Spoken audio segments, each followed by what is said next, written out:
my God. They found me. I don't know how, but they found me. Run for it, Marty!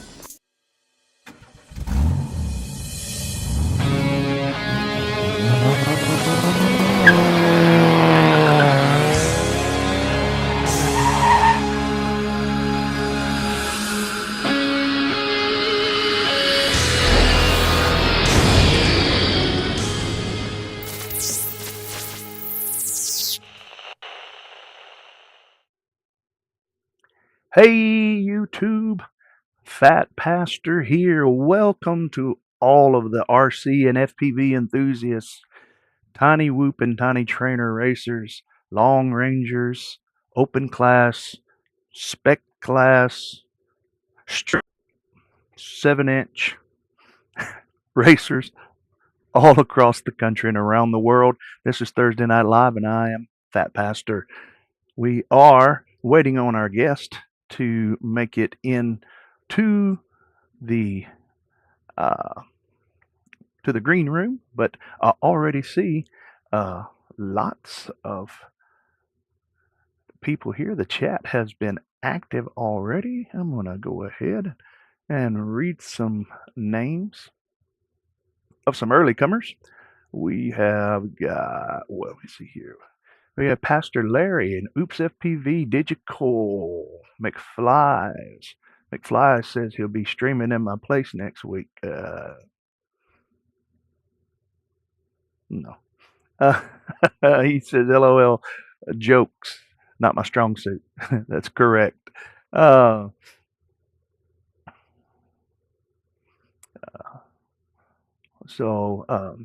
we got Audrey Whitson, and let's continue on down. We got I Am Gross, Oops FPV Killdozer. And if you want for me to read your name, and you got to log on early and start chatting early. Is audio okay for everybody? I do so much changing to things, and I do have another browser running over on the other screen. This one over here. So what we'll do is we'll go ahead while we're waiting on our guest tonight. And we'll go ahead and we'll do some regular channel stuff that I would normally hold till afterwards, but got some news. First thing is I will not be streaming next week. Got May is a very busy time on the calendar for me, and I will not be. I may be able. It's very unlikely that I'll be able to do anything, and if I am, it'll have to be from my phone on location. So looks like the chat's going good. I do have Jarvis muted right now. I can turn him on for a minute until our guest arrives. So if you have something you want to say, you can just pop it in there with 2 exclamation points. And Jarvis will read it for you like that to see if he's working all right.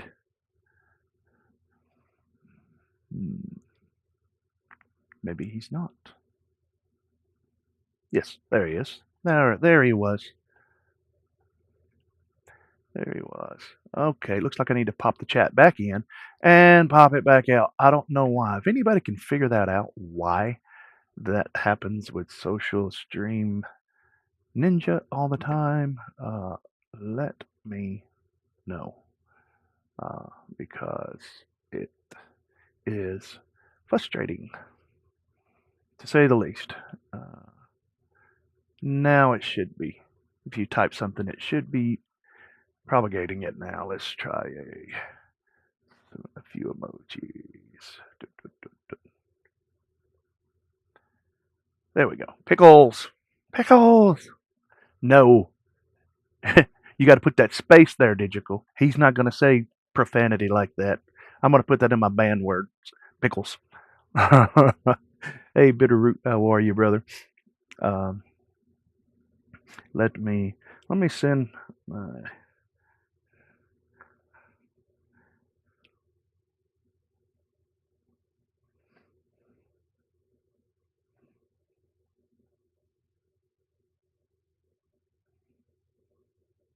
me. I'm texting.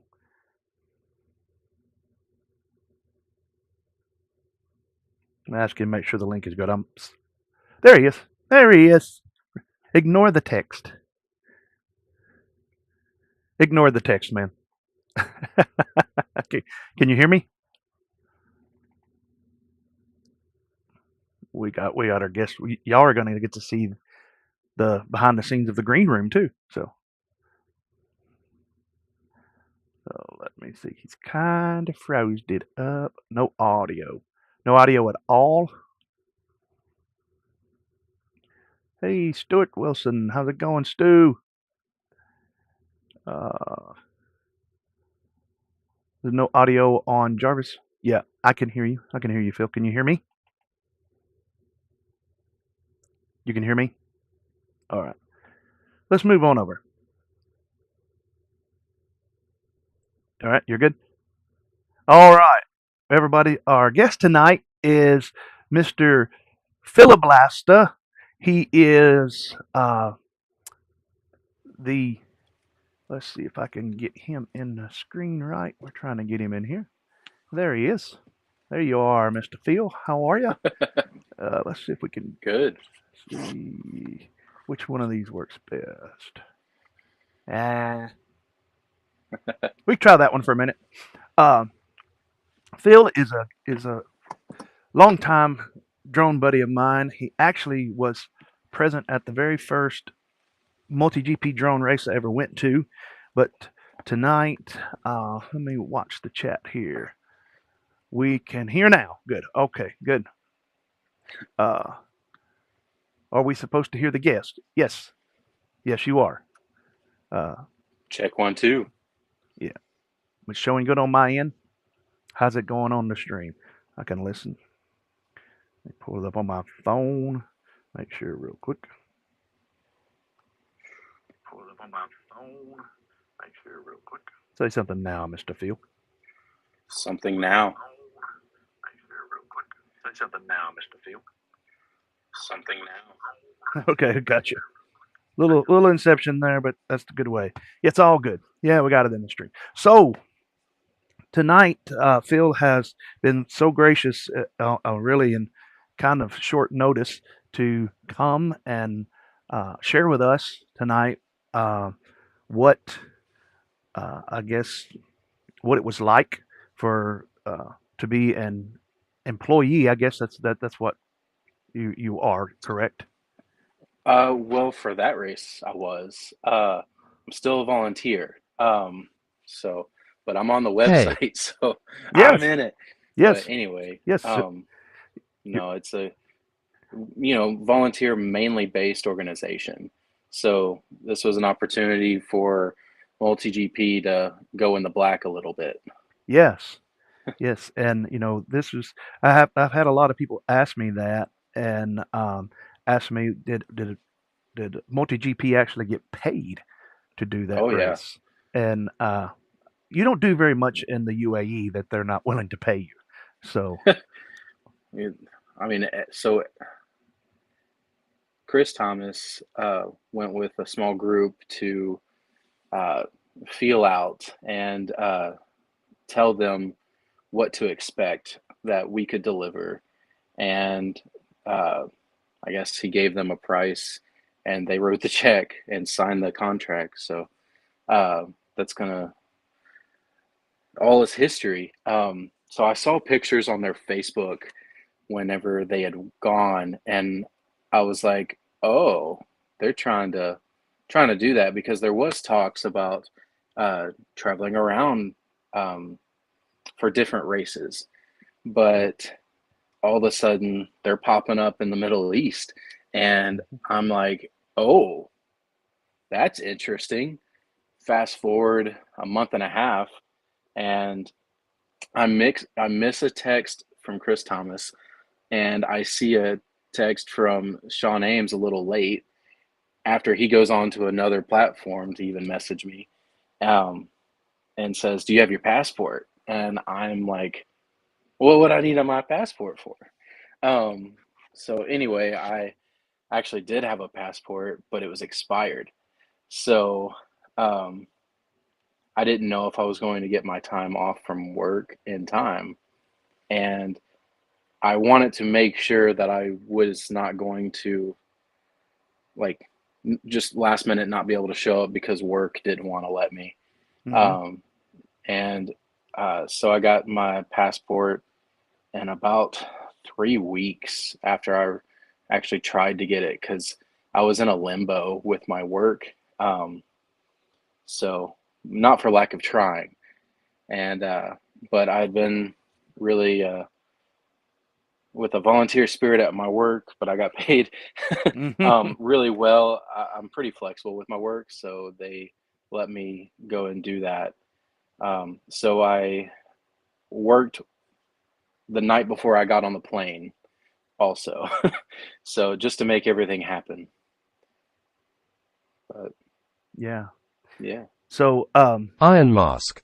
so, Yo so, sup. so it was kind of like a, a thing that this wasn't something that even MultiGP knew a year ago or something. This was kind of something that Oh what. yeah, not a year ago. Uh, you can go back to whenever they posted pictures of them traveling around uh, in the UAE, mainly Sharjah, because that's where that's the emirate that we went to was Sharjah. We landed in Dubai and went straight to Sharjah. Um, Now, did you and take a boat from Dubai to Sharjah? Is that Yeah, it was called a Chevy Tahoe, right? Right. and that driver uh, was more willing to thrash that Tahoe. It was a nice new Tahoe, and I was riding around with Alex Campbell, Yeah. and Alex, I think for the last year or so, has been working on Chevrolets, like performance Chevys, LS motors, Hmm. and him and somebody else were talking about how ruined the transmission's going to be because water's just going to get into the transmission somehow. So I'm like, huh, I guess through one of the electronic pieces. But he was saying about how bad it was, and I could hear it, but it was like, wow. But we actually were circling around, taxiing above the Red Sea for an hour and a half after the already 16-hour flight. Wow. And I can't, like, it was just like, we're here. I already felt like I'm here, let's go. And I was, a little nervous because it seemed like we were getting a little closer to Iran every time we went around. Right. We were at like 25,000, so I wasn't too worried, but still, you never know. But the airport was shut down for an hour and a half because of a record floods, record rainfall for the Middle East, and their sewer systems and everything are just not equipped for Right. any amount of rainfall. So the entire UAE was flooded.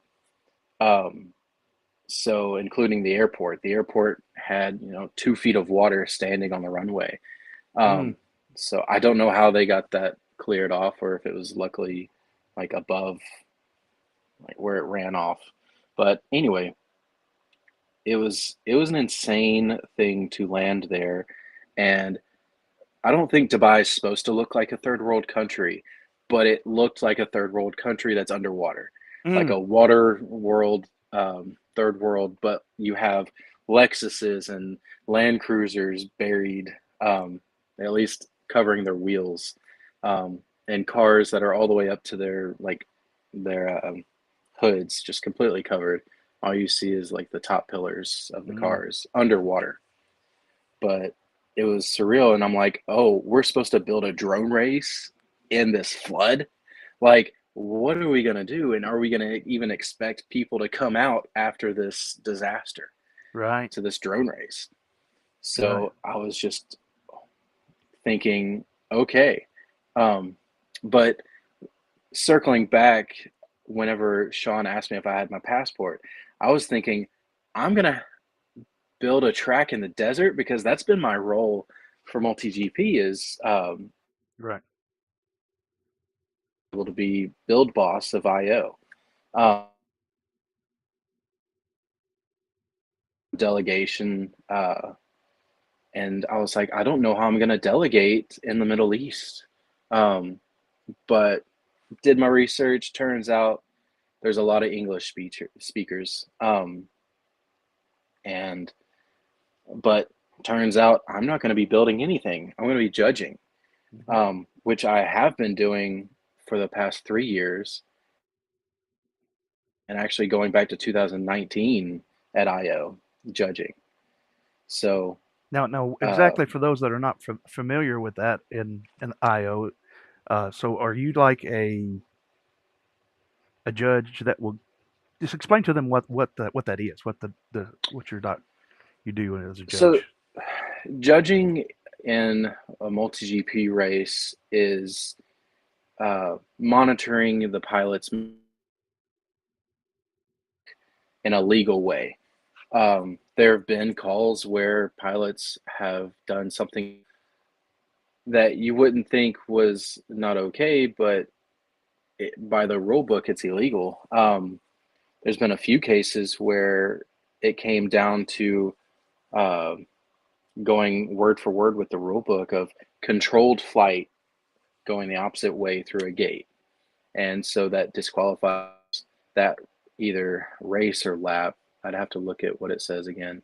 But either way, that pilot would not place where they think they would. Yeah. So if they crash Or through the start that's finish legal. gate, You can crash through as long as you make it through the threshold of the bars in the middle. What actually happened at Champs this past year was Sean Ames actually crashed on his final lap, but he crashed into the start. He didn't actually break the threshold of the gate. So he was placed 2 rankings back than he thought he was placed. And I had to go and tell him, hey, man, you actually didn't get this place. You got this place. I think it was like 40, instead of 43rd, he got 45th. But he said that me telling him that showed him that I had integrity. And that's what just bought my ticket for Dubai and going to Sharjah. So right? there was that pivotal moment, because I knew that Sean was going to be in the position that he's in now then. And so I was like, there's integrity and then there's integrity. Right. But Right. so I'm like, whatever the case is, I've got to, When this it is the doesn't call. stand to cost you something, is it really integrity? Right. I'm like, I could make this guy mad, because if anyone knows, Sean Ames is a passionate guy. Right. But he's very to decision making, and he takes in everything, um, all outside influences, looks at the broad picture and moves forward from there. Um, it's a it's a nice uh, it's a nice view from a pilot that's in racing still. So Chris Thomas still makes every decision, um, end all be all decision maker, as he should be, in his position and with his experience. Sean brings a pilot's view, because he is now ranked that high. Uh, he's not a slow pilot. No. I don't know if it's insane how fast he is. There's not So very many people his age racing at his level, especially. no, or they've gotten out of the game. Yeah. So I remember Big Nasty being a just slayer on the track, Right. and I can't remember how old he is, but um, I miss flying with him, because I always wanted to be like as fast as he was. But if you ever watched him fly, he's like the thumbs don't look like they're smooth, Yeah. and Shames flies a little bit like that. At least the last time I saw his stick movements, uh, very jarring and like not as smooth as some pilots or some Yes. of the younger pilots. See, that was. I'm glad that you mentioned Daniel, Big Nasty, because that was a pivotal moment for me. At I think it was the last race we had at the old Bowling Green Mall. That That I miss racing there. It was a great place. right, right. Now I got some info here. I have just on that note. I have obtained an indoor gym for Oh races yeah. in Westmoreland. Yep. Rabble Rota So, works. but Oh, that's it close to me. yes, it is. Yes, it is. I'm going to try to do Tiny Trainer, UWL, and Tiny Whoop all in one day. But anyway, I'll talk to you more about that later, as you know, because Phil's a manager of like most of the chapters around here also, so he helps us out. But I remember it was a milestone for me with Big Nasty because the very first time that I met you was at his house, if you remember it. You had just come back from IO, and it was Drew was there, and Daniel Yeah. was there, and we was flying at his house, and I brought that Yeah, you 3 inch brought like a diatone three rabbit. inch, Yep, and I think you brought even like a 6 inch or yeah, something. yeah, but I And I only was like, only what is flew this the three. guy? Yep, and Yeah, and so that's that last race at Bowling Green Mall, it was, if I remember correctly, it was you, me, Daniel, and Flyboy was oh was in the finals, and we all four ended up getting aces.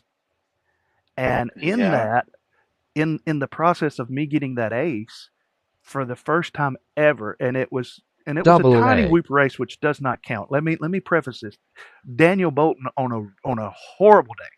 I'm sorry, Big Nasty. Sorry, on a horrible day was far better pilot than than I am on a good day. But He was the I fastest pilot in Southern Kentucky. yeah. Yeah, and I, Period. I remember when I started flying with you guys, I read about him. He was the fastest pilot in like Kentucky. It's like in the region, Ohio, and all kinds of different. He was during that time of the GQ and all of that. But to beat him, and I think he crashed out. Really, it's what caused it. Oh But to actually, you know, finish before him, and and then he was like, "Oh no, man, it was legit. You," because I was like, "Man, I've been waiting for this.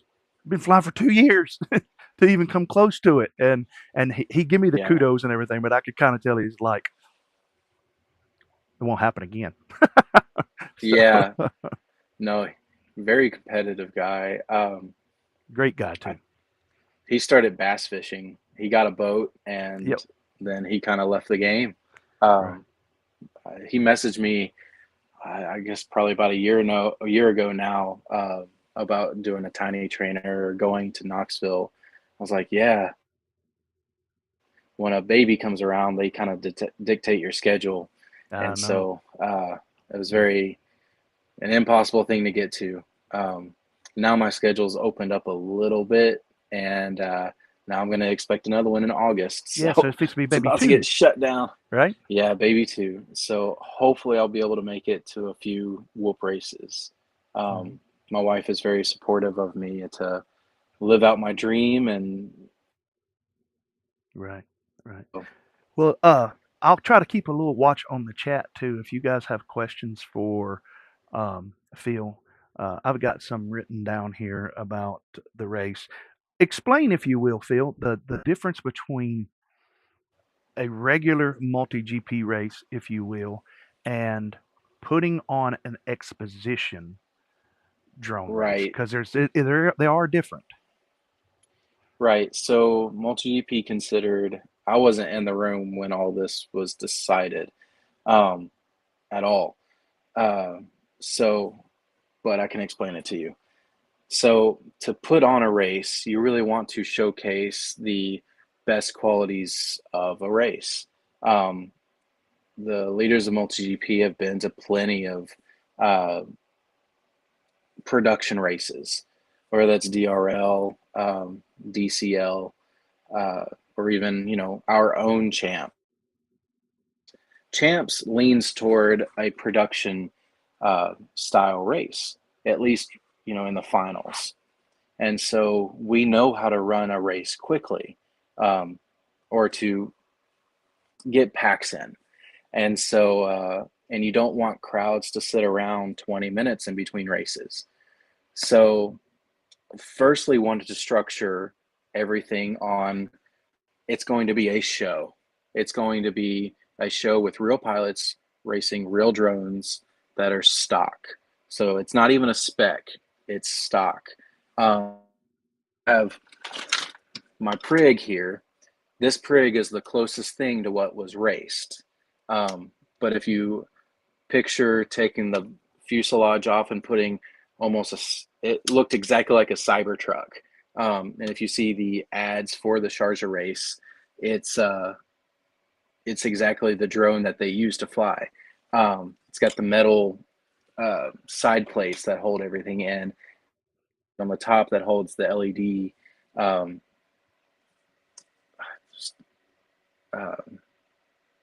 anyway, starting to sound a little bit like somebody we know.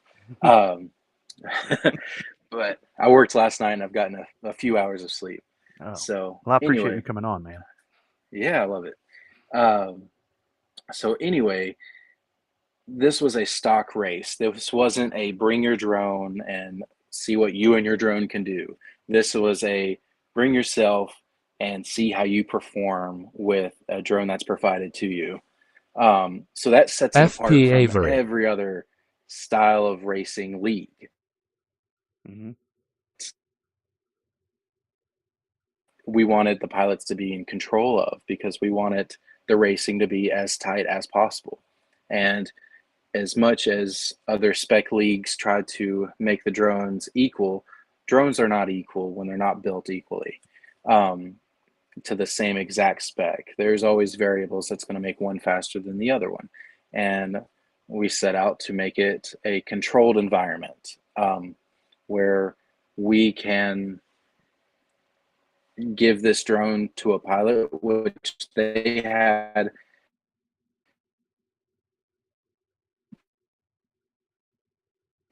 control over, make sure that the drone performed. They had time with the drones that they flew. And each drone on it. So it corresponded to a pilot. That pilot got 3 to start and another 2 that were back and back up, so to say. So could they make Um, changes but the race, on anything as far as the tune or anything like that, or because I know in DRL all that they could really change was their camera angle, correct? right. And so not this race. The camera angle was fixed. I can't remember the exact number. It um, So basically, were they able to fly their own rates, or was everything identical? yes. No, no, no. Rates you controlled. Um, it rates you could control a little bit of your OSD, um, putting your name somewhere. Of course, flying in Sharjah, there is no inappropriate language on your OSD. Um, Even though they don't have drones there, we're still wanting to keep it professional. Mm-hmm. I'm saying they don't have drones, they don't have the ability to see what the OSD says like we can up in the box. Um, and then Doug is able to project what's going on without OSD Mm-hmm. because HD0 is the best. Um, Yes. but anyway, back to how the race is structured. There is 4 races, and the winner of each race goes into a golden heat. And that one golden heat, whoever wins that match. They win it. Um, so going into overall points is where we figured out who was going to be in that final match, I think, or in the final, the grand final. So we didn't actually know who was going to be in the grand final until after all matches were run. Mm-hmm. And we had to do the quick math, which was insanely quick. Travis Daly and Matt King were crazy phenomenal about putting in numbers, and Travis with his spreadsheet, and Matt with his quick, he put in numbers straight from live time into this flow sheet. And so it gave it all the pilots rankings, live rankings. And we were able to show live rankings to an audience and like have a nice little vignette is what they were calling, or not vignette, a screen that showed all the times that was up to date. And it took a little time to do that. And so they showed a vignette or a winner's like I won video. And so $180 Leviathan has GV2 with his HD vignette antenna showed, is worth to buy. 6 times through the whole thing. So the funny thing about that is, for some reason, Levi had the attention of like all the young girls in Sharjah. So like they all would go crazy if he won. Like it was a real crowd. So going back, this was a real showcase of what a race could be. So there's like multi-GP groupies? No. No. You can't not call that them far. But sort of. But sort of. We'll call them fans, okay? Yeah, just don't say it, right? They're fans because I'm believing, most of them were probably younger than 13 or so, way younger than 13, probably below 10. But anyway, so whenever all these matches are run, we had to run the grand final. And it was always the plan to run this grand final in front of the Sheik and in front of like his whole posse. And I'm saying it's a posse. It was surreal. So for the multitude of the race on the first day we did it on, let's see, was it Saturday? Anyway, so the first race the first night we ran races. I think we did 3 that night, and they went swimmingly. So good, because we were all worried it was going to be bad, like our dress rehearsal. Our dress rehearsal the night before, we had so many flaws. It took the dress rehearsal to see, what do we need to work on? How is this going to go? Where can we improve communication? And it took one dress rehearsal, and then we did a dry run a couple times Rock the Casbah on the same day that we did the 3 matches. So the dry run took 10 minutes because we didn't have to have pilots flying. We just went through the cues. Almost everyone had headsets that they were contacting each other through in production, except for me. So I was like, they just didn't have enough. And the judge was the guy that they could axe from like needing to do anything. But mainly I had Sean Ames on my left and Matt King on my right. And my screen was in front of me of the DVRs. And so we try to use trackside, but I don't think the computer was quite quick enough to utilize trackside how it can be utilized. So we ended up using OBS. And so OBS recorded the race. I had, all the information I needed to call a race, though. I don't need trackside telling me anything about times or anything like that. I need to just see the view. So seeing every pilot going through the finish line, it actually came down twice to where I had to make a call of who won, where Joe was watching it line of sight from the booth way up high, trying to make the call based on LEDs that cross the line. So he's calling the race line of sight. Oh, he's pro. He's been doing it for 10 years also. He's calling it line of sight. He references the displays, the FPV feed, but he is watching the race as it's going on outside. And the LEDs helped with that. It's something you don't normally get at a drone race, are LED markers of what drone that is. Right. champs, we implemented, an LED rule. Um, so that made it easier to call a race, but also made it nicer to look at. And it's nothing to throw a few LEDs on your drone. Um, So I guess a but big difference anyway, between a exposition and a regular race. One is the drone is s- virtually stock. Somebody said in the chat it's kind of like an IROC it is stock. stock, NASCAR. Where I mean, it's Yeah, it's not even NASCAR because the teams have control over the cars and have to build them.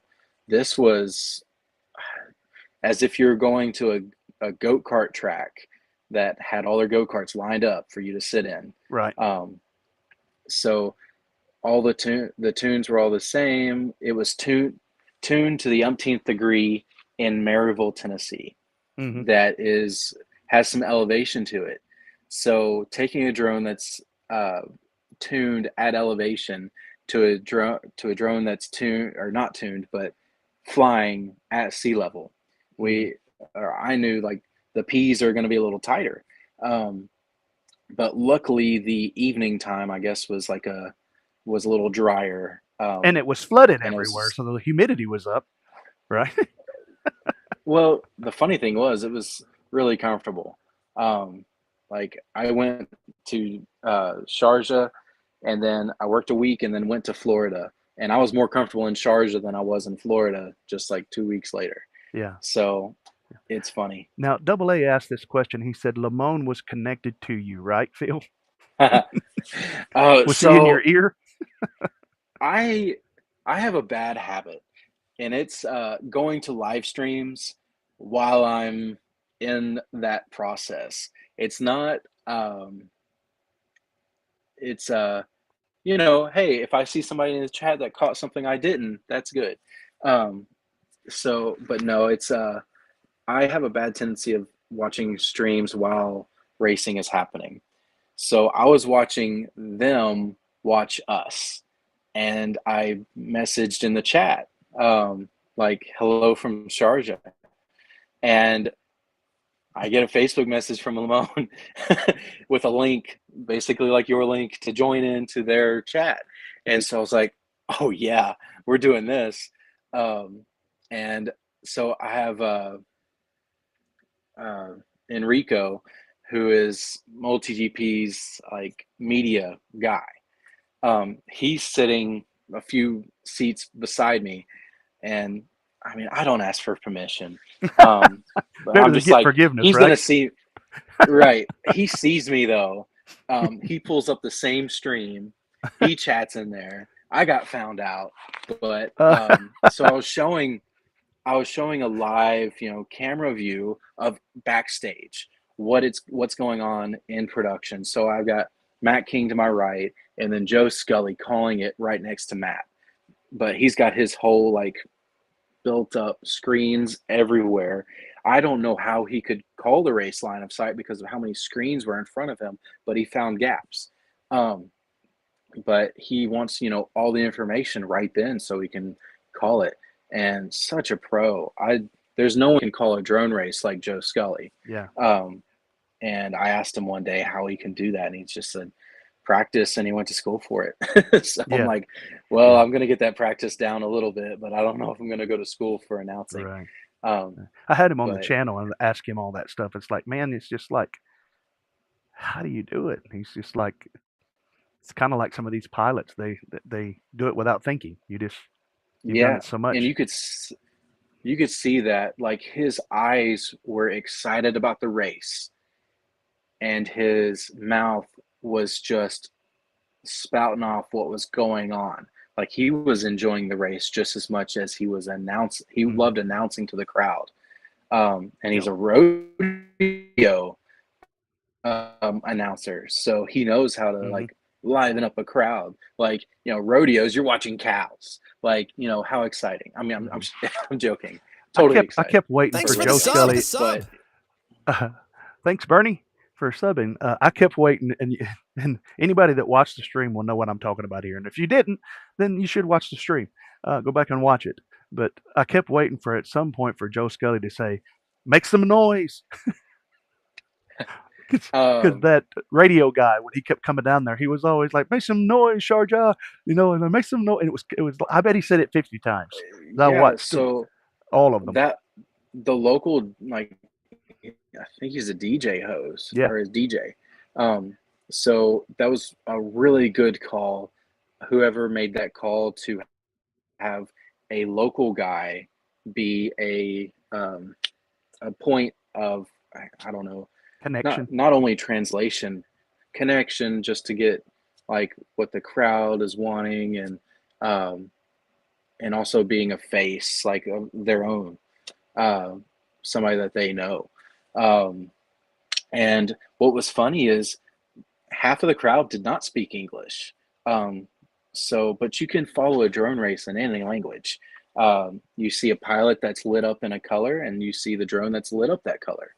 You can follow that race, regardless of like what your reasonings for liking a pilot um, would be. And one thing that we really did change up a little bit was how we introduced pilots. So it was a quick little.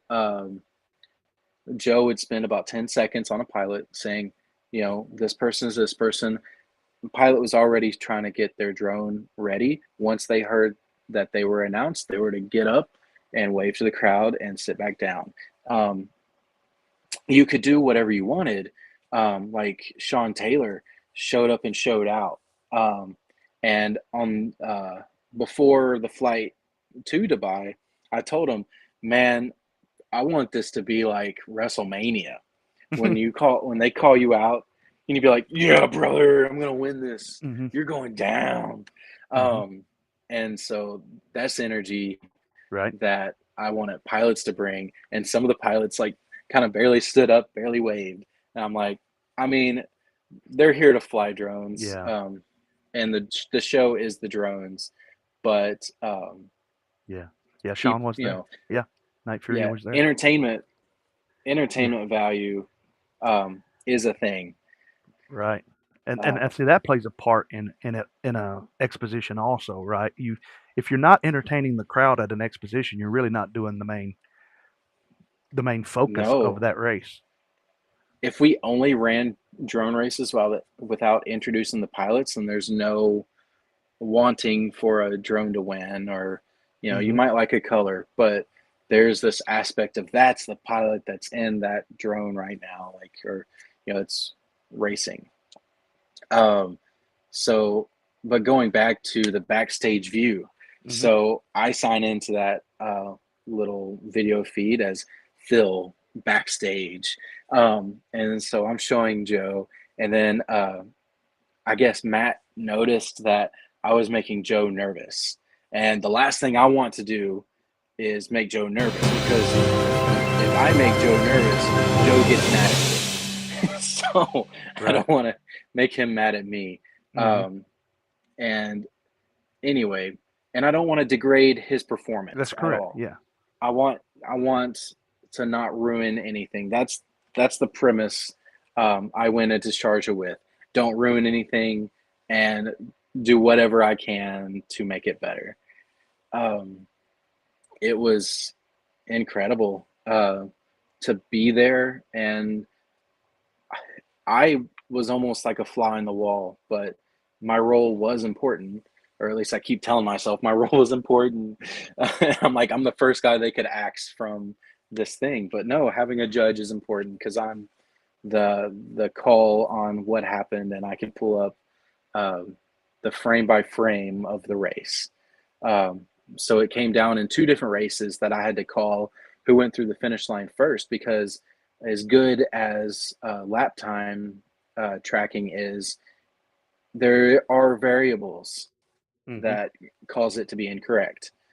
There's one time that Chief had won a race, but he turned toward the lap timer where somebody went straight out. And so it recorded that person that went straight out as being in front of Chief, or Alex FPV. Hmm. Um, so that was one like variable. And so we had to really um, see uh, frame by frame, and it's tough. So that last gate was not a straight on shot. A lot of pilots were pre-turning. Mm-hmm. So I could actually see the gate pillar, and I would judge it by how much space is there between the gate pillar and the next gate. I figured out if there's more space, then they're ahead. If there's less space, then they're not. Um, but it's just going on like spatial awareness, something that every drone racer really gets comfortable with is spatial awareness, or you crash. So you have to know where you are at on the track, where you're supposed to be. And a lot of top tier racers, I think that they use their Insane! eyes as a reference, and they're flying the track based on their brain. Um, that's my theory anyway, because they can shoot around obstacles that they don't even know that's there yet, based on sight. Now, these drones, of course, were a lot slower than any kind of open class. Um, they were limited to, I think it was 13,000 RPM, and that was an average limit of 13,000. So these drones were slow. If you press the throttle all the way, it just doesn't feel like you're really scooting. Um, you I feel like they got to a top speed pretty quickly. Um, and of course, they were a lot lighter than 1,280 grams. They were closer to 1,100, or I think even like 1050. Yeah. Um, but with that being said, you're not lugging around that much weight. So you ideally, or you could theoretically run like a 5 minute race. Um, Mm-hmm. and the argument is who actually wants to race for 5 minutes. Um, but maybe that's something that for a show is what happens in the future. Right. Um, there's so many things that can be tweaked and so many things that can improve upon what the production is. But I think we hit it out of the park this time. Um, Yeah. so after the race was happening, I was like, you know what? They're still streaming. So let me jump back in and I can show them, the after production. So I was carrying them around, meeting people. I showed Joe Scully. Um, he was being live streamed, like just kind of ambushing people with the live stream phone and saying, "Hey, you're on with Neil and Lamont." But it was hilarious. Um, and then it was I was working my way down the amphitheater and group photo, and I'm like, I'm not leaving this live stream because there's more to show. So I'm putting them in my pocket. I'm putting them on the ground. In some pictures, the live stream is probably in the group photo because my foot was like not in the way of the picture. Mm-hmm. So it's kind of funny. If you zoom in at my feet, you might see Lamone and Neil and Johnny Five. Or Johnny, I always get them confused. Yeah. Um, John E5. Yeah. Johnny Five, yeah. Yeah. Um, but anyway, uh, so after the group photo, I took them down to Tech Ops, and Tech Ops had all the drones laid out for the races. Um, and there, we started out with close to 80 drones or 80 drones, and we finished with like 76 or so.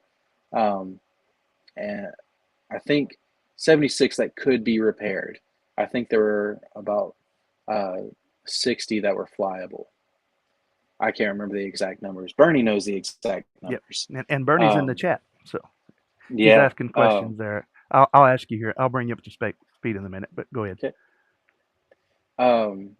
But anyway, showing them that Tech Ops is right next to the launch pads, and that they had clear communication with everybody, with Paul, and with Claire, who was helping shuffle in pilots as they needed to go out, because the pilots had their own staging area on the other side of the amphitheater, and then Tech Ops had their side, um, where the launch gates were.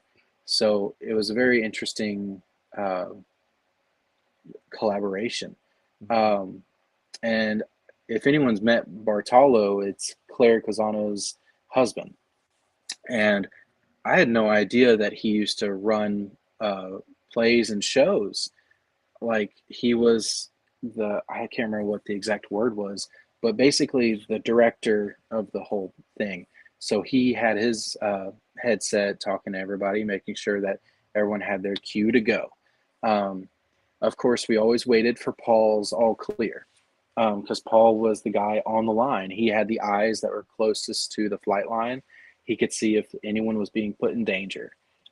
So we got the all clear from Paul. We got clear from timing.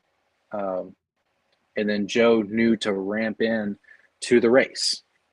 So we had like hand signals in there saying like if Joe needed to talk more or if he could go ahead and introduce pilots for the race. Mm-hmm. So it all divvied out to feeling very fluid for an audience. Now the very last race, or the last match, and then the grand final probably felt a little different, and that's because there was a special guest, the Sheik, and we were playing on his time. There was no, this is the race that's happening at this time. No, we're delaying everything. Oh, the Sheik wants to come in early. Okay, let's get drones in the air now. Um, so the plan was the Sheik to only attend the grand final, which was going to be a chase the ace And so format a of sheik there everyone. is kind of like their president. Is he like the head? Yeah, it's They don't do the prince I, thing like in Saudi Arabia, right? I think it's a constitutional monarchy. I think I can't remember. I knew a month ago and 8 hours of sleep ago. Um, but anyway, only respect to him, regardless of title, and respect to anyone really. But um, he is the guy. He is the Chris Thomas of Sharjah. Yeah. So what he says goes, and Hmm. try to make him happy. Try to show him what drone racing is. Yeah. Um, Well, let me read this so for you real quick. Bernie okay, says that he's going to check for you. He says 20 were for sure good for the next race. 44 almost likely needed uh, were good, but were in unknown status, and 17 were definitely our needs repair status. 44 most yeah, likely will be good, but in unknown status. So, and Double A asked, he said, "Was you able to bring any souvenirs back to the wife or and daughter?" uh, I had planned to go back out and get some things, but turns out that we had to leave our hotel like at 4 a.m. basically, um, the morning after that night race. So there was just no time to go back and get souvenirs. I had bought a hairbrush, sort of for myself, sort of like, oh, my wife likes this type of hairbrush thing. So I was like, I'm bringing her back a hairbrush as a souvenir.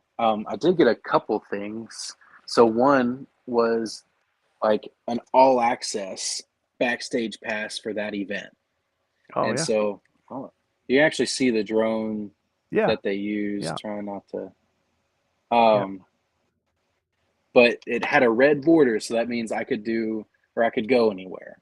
That for the facility's sake, not uh, be chummy with a sheik or anything. But that basically meant that I was in the higher tier of the production. So and the not the head of house, but there was an Australian that was actually the I don't know the main boss of the amphitheater. He was Hmm. the person that coordinated all the lights, all the gates being built, all the screens that were there because we had or they had screens with pilots live view um, all the time, like or at least during the race. So a Hmm. pilot had their little picture in the corner on screen display, except for the OSD. The FPV feed was Hmm. presented in one monitor, and these were big LED panels, like where you click them together. Um, so this was all. It was an insane show, Mm-hmm. mainly because of the Sharjah Media Group, or the Sharjah Government Media Group. Um, and I even got a little hat, so Mm-hmm. that has all this Oh Sharjah yeah. Marine Racing. But apparently, that's a brand. I didn't ever get a hat. I ended up getting this from a couple people that don't wear hats that Okay. were given these. Okay. So So it was kind of funny. someone asked, "Was the food good?" Yes, I especially liked the breakfast. They had some chicken bacon, and because they don't eat pork, so but it was the most interesting thing. And you could have told me it was regular bacon. I would have never thought any different. It was way different than turkey. But anyway, um, everything was really good. Um, and if you wanted to venture out and get any food from any other place other than the hotel, it was so like priced. It was priced crazy. You could get, an amazing meal for like $5, like a whole meal. Um, and but the hotel provided most every one of my meals. So did Um, the UAE take U.S. dollars money when you went out, or did you have to do an exchange at the hotel? uh, I never did. I was just gonna kind of wing it, and I wing No, it too often sometimes. Um, I am I'm a man of many you're wingings. the wingman, right? Um, yeah. So I figured out that my Discover card didn't work, um, but my bank card did. So I was like, I mean, if they're gonna steal my money, there's not much in there, so they're just gonna like That's scrape surprising Bob that dry. your local bank card worked in the UAE, but a credit card wouldn't. Right. Well, it was Visa based, so I Hmm. don't know if that made any difference. Yeah. So it was funny.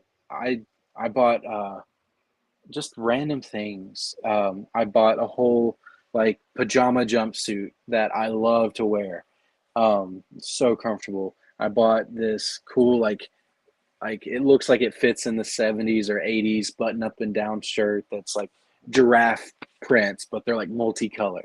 Hmm. I was like, I'm gonna show up and show out. I know how they dress, and it was not that way. And I had apparently gained some weight between a few days, and the I wouldn't shirt know wouldn't nothing about fit that. after just 2 days.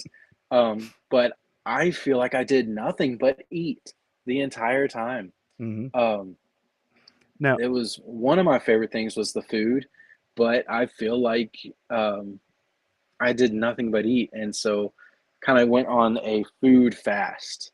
And I'm still kind of doing that, where I'm just trying to like take away all the excess. yeah, But it's so much easier to oof, put on there than it is to take it off. Somebody asked the question, yeah, said, "Did they give you a good bed?" And Bernie answered pretty quickly, said, oh "They were the best beds. yeah, A hotel was a 5-star hotel." yeah. And then So the someone funny else thing, said that drone camps was actually there making the beds. Was that true? no. Okay. um, the funny thing was, so a, a lot of the support staff got like economy seats to fly on Emirates. And then we got like the lower levels in the hotel. Um, it was like, okay, like I don't know how they view or how the government views the support staff of like multi GP. Um, but we flew economy, we stayed in the lower levels, which I'm not complaining about at all. But then the pilots and some others got business class, which I was envious of. There's no other term other than straight up envy um, of their like luxury. And then they got like in the upper floors, like 20th floor. Alex Suarez had way up there. I think I went up to his room and I was like, "This is my room now." Um, Mhm. But anyway, uh, it was but I cannot complain about anything Mhm. because it was an incredible experience. It was an incredible uh, time. I was given a handicap accessible room, and I asked Chris Thomas, "Did you tell them I'm like, you know, but how weird I am?" Because I'll say some things, and then Chris will look at me like, "How? Why does your brain work like that? Like, what? You know?" But it's just, and then I'll just open my mouth and blurt out something or ask a question that is just weird, or make an observation. Uh, I'm undiagnosed. I have phenomena or something like that. I don't know. Right. But I it there I cannot complain at all. It was the style of the room, the bed. I When I went to sleep, I was out. And there were a couple times where we went to sleep at 2 or 3 a.m. Um, because of preparing for the next day.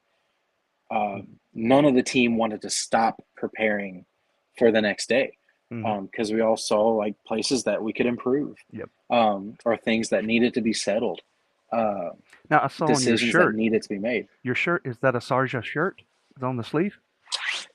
Yeah. Yeah. So we got 3 shirts. We got 2 collared black shirts, nice material, and then one blue, light blue shirt that was like cotton. And so it's there's nothing except for multi GP and the logo, and then Sharjah on it. Um, so uh, it's really cool. We were supposed to wear, these black shirts for production because you look professional in black. So I actually had, luckily, I had brought 2 pair of black pants because a friend of mine, Alex Campbell, didn't bring any black pants apparently. So and somebody lent him some. They were too big, and he's like, "Phil, what size you wear?" I was like, "Oh, like kind of a 36." And he was like, and I was like, "You need Shoe some pilot like." baby. I kind of knew what he was Mm. asking, so I was like, "You need some pants? All right, come on, come to my room." So he tried them on, and he like fell in love with the pants.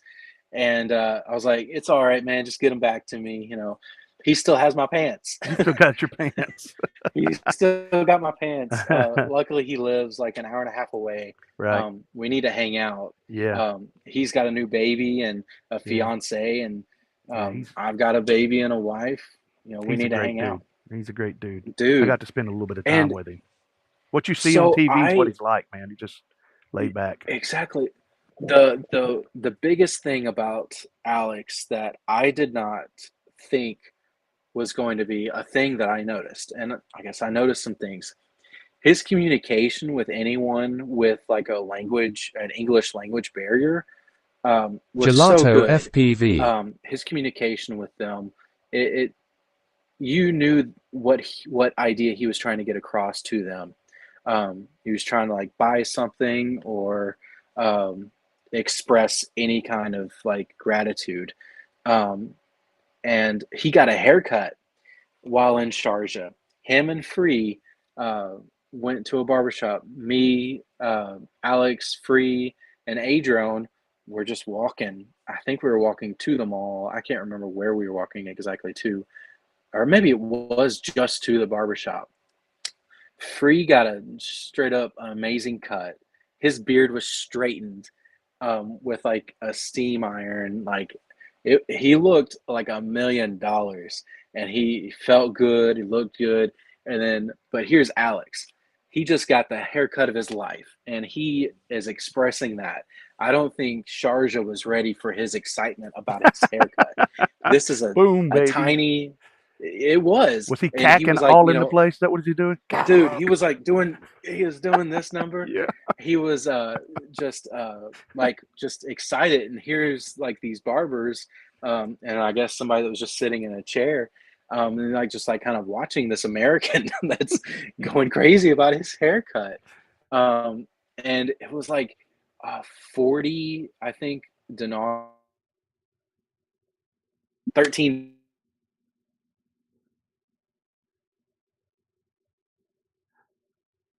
were just entertained by, like, Yeah. his enthusiasm, Yeah. and I think he was making the decision, or he made the decision that night before that he was going to propose to his then girlfriend, now fiance, um, and like he had bought a ring, and literally could not wait a whole day before proposing.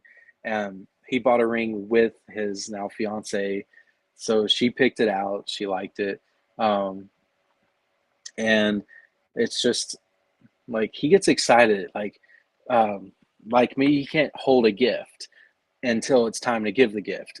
He Oh, gets the gift, and once you have the gift in your hand, it's time to give it away. right. Um, so, and just the energy to be around him, um, and he.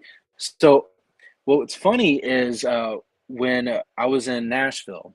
So both of Hmm. us go to Nashville to fly out, and I see him boarding that plane. I'm like, that's Alex Campbell. He's coming to this race. I knew he was, but I didn't really put it together that I'd be riding in a plane with him. Um, so I saw him. And I was about to do a creep picture. I was about to take a picture and then send it to him. Like, I see you. But I was like, I'm not going to be creepy. Um, so anyway, I board the plane and I'm uh, right behind him. And like just a few minutes into the plane ride, like we're still elevating toward Houston. He's kind of crying, and he's already missing his daughter. Mm. And his daughter is only like 3 weeks old at the time. 3 weeks old. Wow. Um, he's like, dude, Phil, I don't know. I'm gonna have to like get a plane ticket back to Nashville. It's gonna like not be okay for like this racing thing, and it's gonna upset a lot of people. But I don't know.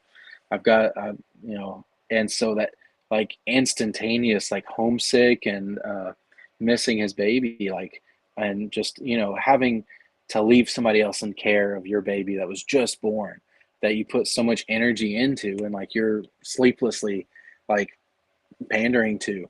And like I'm like, dude, I understand everything you're coming from. Like you do what you need to do. The show will go on, but if you don't go, then it won't have you in it. um and I was trying to be as supportive as I could be. And then he asked me, like, would it like ruin some things or something like that? And I was like, I mean, yeah, kind of, but you do what you have to do. But anyway, he actually brought his fiance along with him, um, and she was sitting right next to a baby. So it was like probably torturous for her because she had just given birth 3 weeks ago and now missing her baby also. But a once in a lifetime opportunity to go to the UAE. Hmm.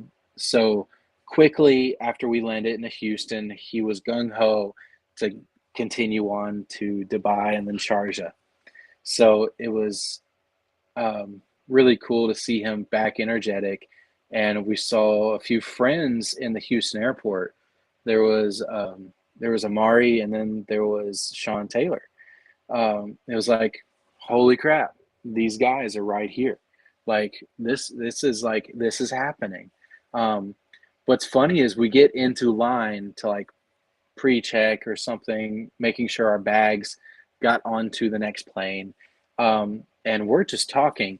And then Sean Taylor's in front of us. He turns around and he says, I thought I heard some drone guys. And I'm like, what? Like, celebrity hasn't been racing in Right. years Yeah. and years. And he is here. He is now. Um, so I Yeah. was told that he had some promises that other pilots of the past, other champions, because this was what it was Johnny supposed to be, DRC. was an exhibition of champions racing against each other. Hmm. So other champions were invited but had scheduling conflicts. Um, Evan Turner was one of them. He had, uh, you know, said that he was going, and then scheduling conflicts, he had to do something else. I couldn't remember what he was doing, but Um, but Chris Thomas reached out to everyone that he thought would be considered a champion. So we had to go kind of down the line a little bit to like second places of something, but still top tier pilots. And nothing against anyone that competed at all because they're all champions. Um, but we're sitting in a little like bistro cafe in the Houston airport, and what shows up on the TV but DRL. And of course, Alex and Amari are both in that show. And I'm like, look, guys, you're on TV. You are on TV. That's a sign. It's good things to come. Like, and a couple people in the bar were like looking at the TV and looking at them like, what are these guys like doing on TV? Oh, they must be famous or something. Um, but anyway, it was funny to see like kind of a full circle. Like your racing or drone racing is not mainstream at all, but it's being Proliferated. spread out. Yeah. It's that lack of sleep. My vocabulary is directly proportional to my sleep. That's So I've got 2.5 hours of vocabulary in me. okay. But no. I understand. I used to understand George W. So I'll follow you, man. So Here. yeah. Let me see a few more questions. What was your most favorite thing about the Sharjah? You had to pick one thing that you'll probably remember the most about it as something you like. It was peaceful. Okay, there was so of course there are strict laws, right? There's practically no crime, but there was an incredible peace. Um, and I walked the streets from the amphitheater to our hotel like a few times. Mm-hmm. I walked back with Nurk after the first night's show. Great talking with him and learning about like his FPV journey and life journey, and he's an incredible guy. So it was cool to learn a little bit about him and meet him on a really personal level because once somebody gets FPV famous, they're they're famous. Like whoa, like Mm-hmm. little schoolgirls around them, and like just wanting to get close or being weird. But anyway, it was cool. I was like, I kind of want to walk back, or he said he was going to walk back. I can't remember who said it first. I'm like, it sounds like an amazing idea because up until then, we had been riding in a car that had to go around so many different streets to get to our hotel or from our hotel. It would take about 20 minutes to travel a mile and a half. But walking, it took about the same 25 minutes to Mm-hmm. walk from the amphitheater to the hotel. And you got to see the city. And what was surprising also was how many people go out and have a barbecue at midnight over there. It was hilarious. I mean, midnight, 1 a.m., you have full families out on the green that's right in front of that lake. Just, not a spot like to be given up. Uh, it was incredible to see like, kids playing at like midnight, but, um, not really worried about any kind of crime. I wasn't worried for my safety. I wasn't worried about anything. I also mentioned that Sharjah is a dry emirate, so there was no intoxication at all around. And apart from the flooding that kind of messed trash up, it was a very clean place. It was it it looked fresh. It looked comfortable. So, Very inviting. um, I, yeah, Yeah. I never felt unwelcomed. Yeah. Um, there was one time where I was in a market where I kept trying my Discover card, Z and King then finally FPV. my bank card worked, where it felt like I might have been an annoyance to others, but they didn't really show it so much. Mm-hmm. I'm sure they were like, dumb American in their head, but I never felt judged or look whatever. Um, gosh, um, but it was overall the peace that was there. Very inviting people.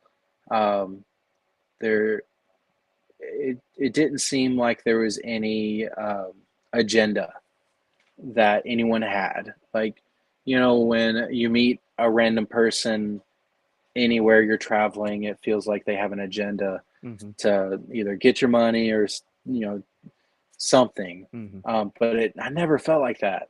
I'd even researched like uh, tourist scams in Sharjah or tourist scams in the UAE because there are certain scams that are always run on tourists in certain parts of the world. Mm-hmm. And so just being knowledgeable of that made me more comfortable. Going into this event, I was like, I've never been on a plane longer than 2 hours. I've never crossed an ocean. I've never been immersed in a culture apart from Jamaica, but it's Right. different. Immersed in a culture that was just different, not mine at all. Um, and I was trying to uh, have confidence based on competence. Mm-hmm. So I watched all these videos about what to do and, just being respectful.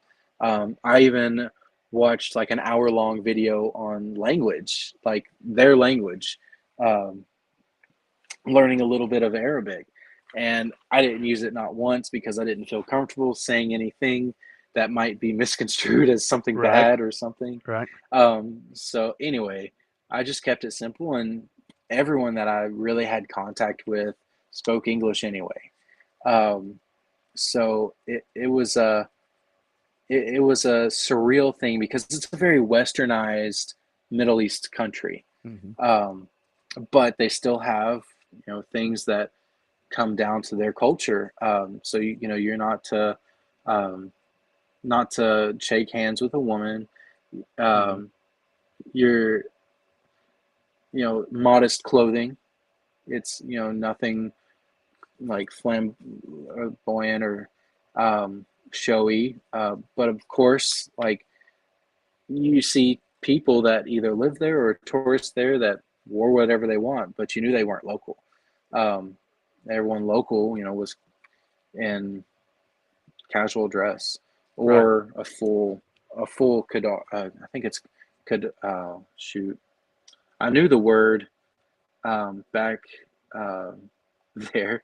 Free and Adrone actually bought like their like ceremonial dresses. Um, and they have a picture that they posed together in the hotel, saying like "Weedon Boys." Um, if we get to go again, I'm straight up buying one of those. I want to see what I look like in that.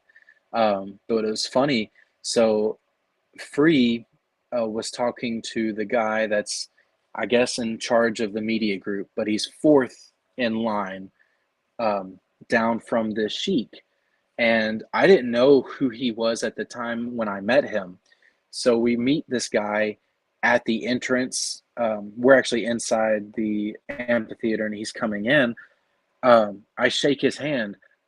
In the Middle East, you don't shake firm, you shake soft. And I did not know that. And Mm. I have a strong handshake. It's firm. It's not like I'm trying to hurt anybody or anything like that because I think that's weird.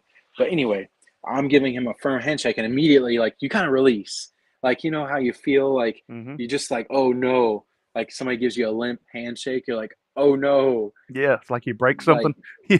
I don't want to. Well, I'm like, oh, Yeah. I'm sorry for offending you. Is that called a But anyway, candura? Is that right? yeah, that's it. Yeah. Um, That's yeah, thank you, Bernie Bernie. knows. Yeah, you Um, put that in the yeah, chat there. yeah, Yeah. yeah. Insane. Dead fish handshakes only. Yeah. Um, Firm handshakes were too aggressive. But Yes. anyway, I'm talking to this guy, and Free is asking him about wardrobe. So you are to wear head covering when you are wearing this kandura. Um, so it's a big thing. Like, if you're going to put this on, you need to wear the hat. It's like wearing a suit buttoned up without a tie. It looks weird. Like, Mm-hmm. so, um, Anyway, so he's telling us about this, and he's saying like, yeah, it's of course wonderful.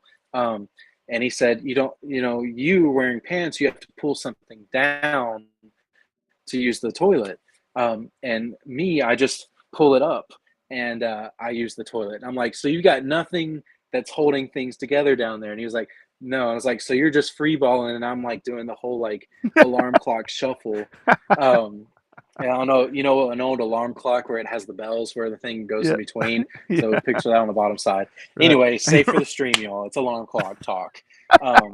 So uh, it was a hilarious thing because Free told me who I was just talking to about free balling in the Middle East. So, Mm. um, yeah, Going Hassan. commando, right? Isn't that Uh, what they call it? yeah, well, yeah, but I didn't want to say that there Right. because like it doesn't translate the same Yeah. there. Right. You can't say, oh, you're going commando. So I said, Right. so you're free. And free was right there. So that word was in my head already. Right. Um, but I did my hips and he did his a little bit. But Makes you think of that it song, just, Free Falling. Yeah, I'm free. yeah, yeah, a little different. A little But bit different. he drove his Raptor there that day. The day before he had drove his lifted Jeep with like 40. Now, who was this again? And I'm like, Hassan, he was the like Hassan. the head of the media group or the fourth in line to the, I guess, throne. Oh, okay. Um, So he was so like, basically y'all's host. He was the guy hosting. Okay. he was the guy that wanted us there. That kept saying to the council, we need them there. So what ended up happening, how we got this gig in the first place was there was there was an Israeli musical star that was going to be performing there. And with in the Middle East, uh, they thought it might not be a good idea to host a performer in their amphitheater at the time. Um, Regardless of why they made that decision, we got the opportunity that opened up. And this Hassan council, we needed a host of drone. So, or this slot of a weekend. So, and that's the rest is history. Um, got it all pulled together, and it was an incredible feat of just a production. I still can't believe that it happened the way it did. Um, what what was funny,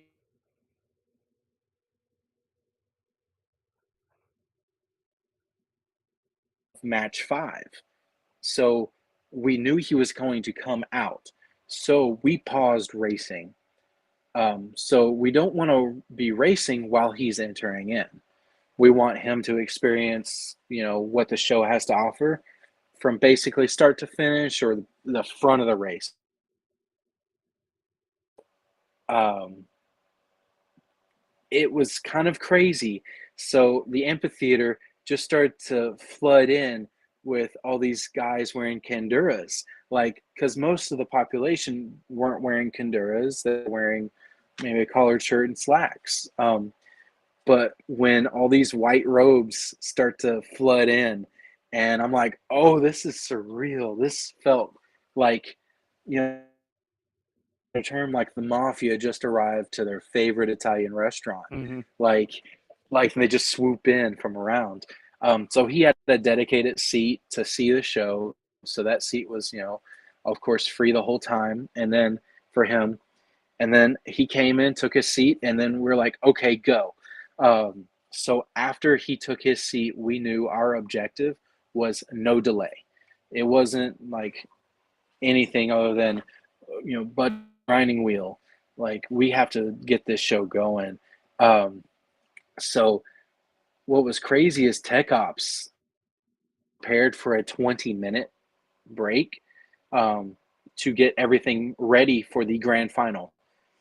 We turned that 20-minute break into like an 8-minute break where they Wow. had to get everything ready to go. Yep. And it was just an incredible thing that Free was able to get accomplished with the help of Bernie, Mondo, and Charles. Um, and was there anyone else in there? Adrian was supposed to be in there um, doing the kids activity. The I can't remember the action.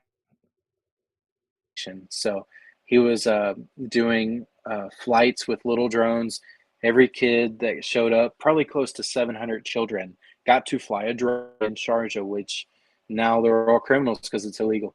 But anyway, on the island, we could fly drones, and that's where you had approval to fly. But anyway, a huge sacrifice by A Drone to not be in the amphitheater with the racing, the excitement, and the show. He sacrificed doing that, and he was wore out from all the children coming in, you know, wanting to fly a drone. Yeah. Um, Was there any but word? anyway, Was there any word at all from the Sheik? Did Hassan or anybody, or did he make a comment to MotoGP at all about what he thought about it? uh, I don't know, but the head of house, who was an Irish lady, and the guy that was over like the from Australia said it was an amazing success. Like they were impressed, and it made all of us feel good. Like it almost looked like we had been doing it for years Hmm. with the communication and how well we executed. Um, and I'm just hoping that we can recreate that again. Yeah. Um, On an estimation, I don't mean to keep interrupting you. On an you're estimation, good. how many people would you say was total on the MotoGP staff to pull this thing off? How many people did it take to pull off? Was it 3 nights, right? Or 2 nights. 2 nights? Okay. So, yep, 2 nights. Um, so I think it was 40 of us total that went. So minusing the um 16 pilots, So yeah, you had Bernie says 24 24. people. Yeah. Yeah. Um, so there, it took all of us. There was not a person that came along that wasn't important because, um, well, I don't know if it was actually 24. It might have been 23. Um, AK supposed to make it, but his planes kept getting delayed because of the flooding, and flights would get canceled. He doesn't have very good luck with getting flights to events, and it showed up and showed out for Right. Sharjah. He was not able to make it. So he was supposed to be running the activation station, but then a drone coming from the tech ops side, or he was actually the backup pilot also, had to go and like show 700 children what a drone is and how to fly it. Hmm. He said there were about 5 kids who immediately knew what to do. So it's like those kids probably had drones at home or something. They Right. flew one somewhere. Um, but anyway, um, Now, I yeah, had this. Someone asked me this question personally, and I didn't know the answer for it. Um, knowing what uh, the UAE, how kind of how they're structured and all of that, um, it was kind of surprising. Uh, and can you give any take on it?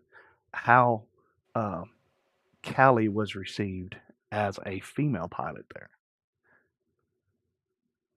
racing with men, the it, there's no differentiation, except for Joe saying like the only female here. right? Apart from Joe announcing that she is the only female, there's no differentiation.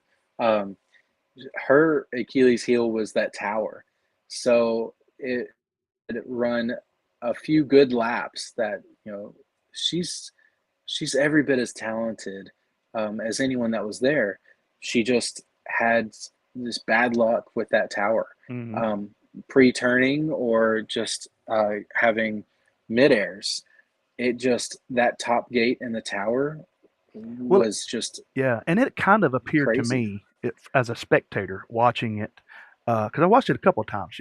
Being a race coordinator and all of that, and trying to learn as much as I can about racing and possibly doing a um, what's the word an exposition race in the future. One of the things that I saw that stood out to me is that it seemed to me like whoever got the whole shot, unless they messed up, if they could hang on, they pretty much got it because these drones were so close. I think back earlier, and I didn't get to reading it. Bernie said that they were within 5 to 6 grams of each other, the weight No, of those no, drones. even close, even closer. Like I know most every drone was within 2 and 3 grams of Wow. each other. Um, and you had some outliers, but it Right. was pretty incredible by Mondo and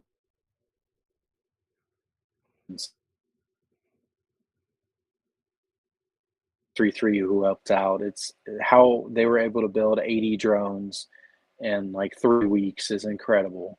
Um, Yeah. and I don't even think they had 3 weeks. I think they end up having like a week and a half based on materials and different losses. Um, but Yeah. what's crazy? Yeah. Uh, He says 5 to 7 grams was the total spread across the whole entire fleet.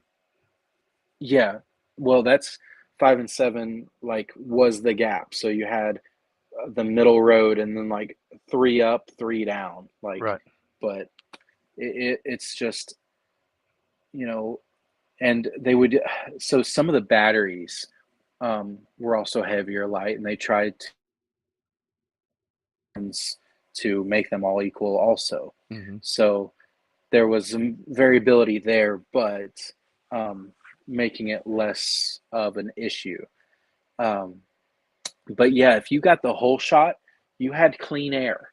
Hmm. And when you have clean air to cut through, you're not using any of your RPM to fight like the wash of another drone. Also, if you had a midair and you like nicked a prop, you had so much less efficiency in that prop. You had less thrust, even just on one prop, and 1% spread over 3 laps. That's going to put you back 20 feet or so, and 20 feet looks like forever in a drone race. Hmm. You Yeah. have to be within about 5 feet for you to be close. Right. Even though 5 feet, you're looking at the guy trying not to be in his wake. And there were a few Hmm. really good DVRs of pilots that were just chase cam for an entire like race where they're just right behind somebody, and that the tower, the split S tower, um, was something that really separated pilots, Hmm. depending on how sharp they cut it or where they would hit the throttle back on. So the idea is you're going to hit this thing, you're going to pre-turn already like facing the crowd by the time you're going back through the top of the gate, to really hit it really well to get and dip to that next level. Um, we had to make a determination on race line because the structure was built and there was a kind of a box at the bottom. To get maybe a faster line, pilots would go underneath the one of the pillars of the box. We had to we all did. We said, no, you cannot do this, because it might cause a crash. And at the end of the day, we're there to show what Hmm. a drone race can be production wise. To put on a So show. Yeah. crashes are the worst thing for a show, um, because the pilot's just out. It's not like in NASCAR when you have a car crash, there's like metal debris, Right. cars flipping up in the air 20 times. Oh no, I'm on fire. Hmm. Put me out, Tom Cruise. Right. Um, Well, now, but was there when some a kind drone of a crashes, yeah? Was there some kind of a rule about and I'll tell you, you can watch. I don't know if you see at the bottom of your screen where your name is. You see your signal bar. when it goes down low like that, sometimes you're kind of breaking up on us a little bit, but for the most part, we're getting Oh, everything. But was there a rule that once you went down, there was no turtling to come back up? you could. You could. You had every. No, you could. Okay. You. Let's see if I get it away from some metal. There we go. Is that any better? Yeah, it may be. It may be. Okay. Um, I changed my router position in my house to have the baby monitor act a little better. And Right. so my drone room is now like lacking some signal. Right. And But as always with me, no, answering that question, always with me, I can talk all night. I know you got a family, so you let me know when you need to be done. But I'm really good for tonight. okay, Um, yeah. No, I mean I'm not done. you're I'm saying right. I'm good for however long you want to go. Right. So there was Um, no rule against once you went down, you couldn't turtle back up or whatever. You could come back up. correct. You could. It's just once you have prop damage, you're just not going to be fast. Um, what's crazy, and this just shows, but the only component that never failed was the HD0. That was there were no cameras that broke. There were no VTXs that broke. I think there's no cameras. I know there's no VTXs that broke. And some of these drones were smashed a little bit. Like the two side plates are stainless steel, and sometimes they got tweaked just from how hard landed,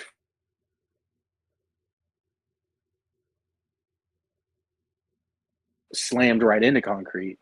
Um, but it just HD0 is the future, and that's what it was apparent that that was an amazing choice to go with for an exhibition style race also. Right. Well, so score a big win for Multi GP and HD Zero and just FPV in general. Um, Yeah. it bothered me when I heard that DRL was, I guess, filing bankruptcy or whatever. It's encouraging someone bought it, you know. Uh, so I'm sure that uh, they didn't buy it to just let it sit on a shelf. So as someone who's been a volunteer for with MultiGP for a long time and was at the Sharjah race, do you expect to see more of this type stuff from MultiGP? Ooh, I think we may have lost Phil. Let's see if we can get him Phil back. at last There he is. joined. Hang on.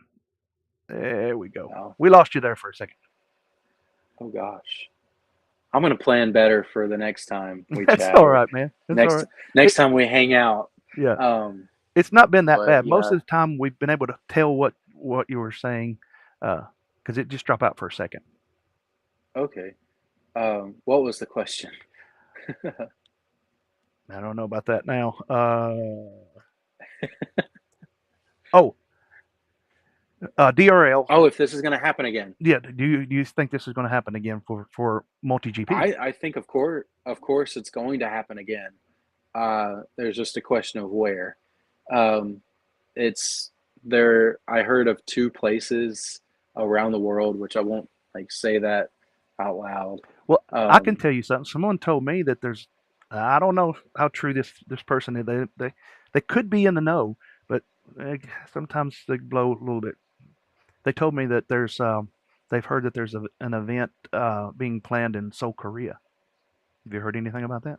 oh, I haven't heard about Korea, so I was like, well, can't wait to go. yeah, I'm sure Min Chan will be there if it's there, right? Oh, maybe, yeah. I got a picture with the guy, so Wow. I now have a picture with the top pilot of the world. Right.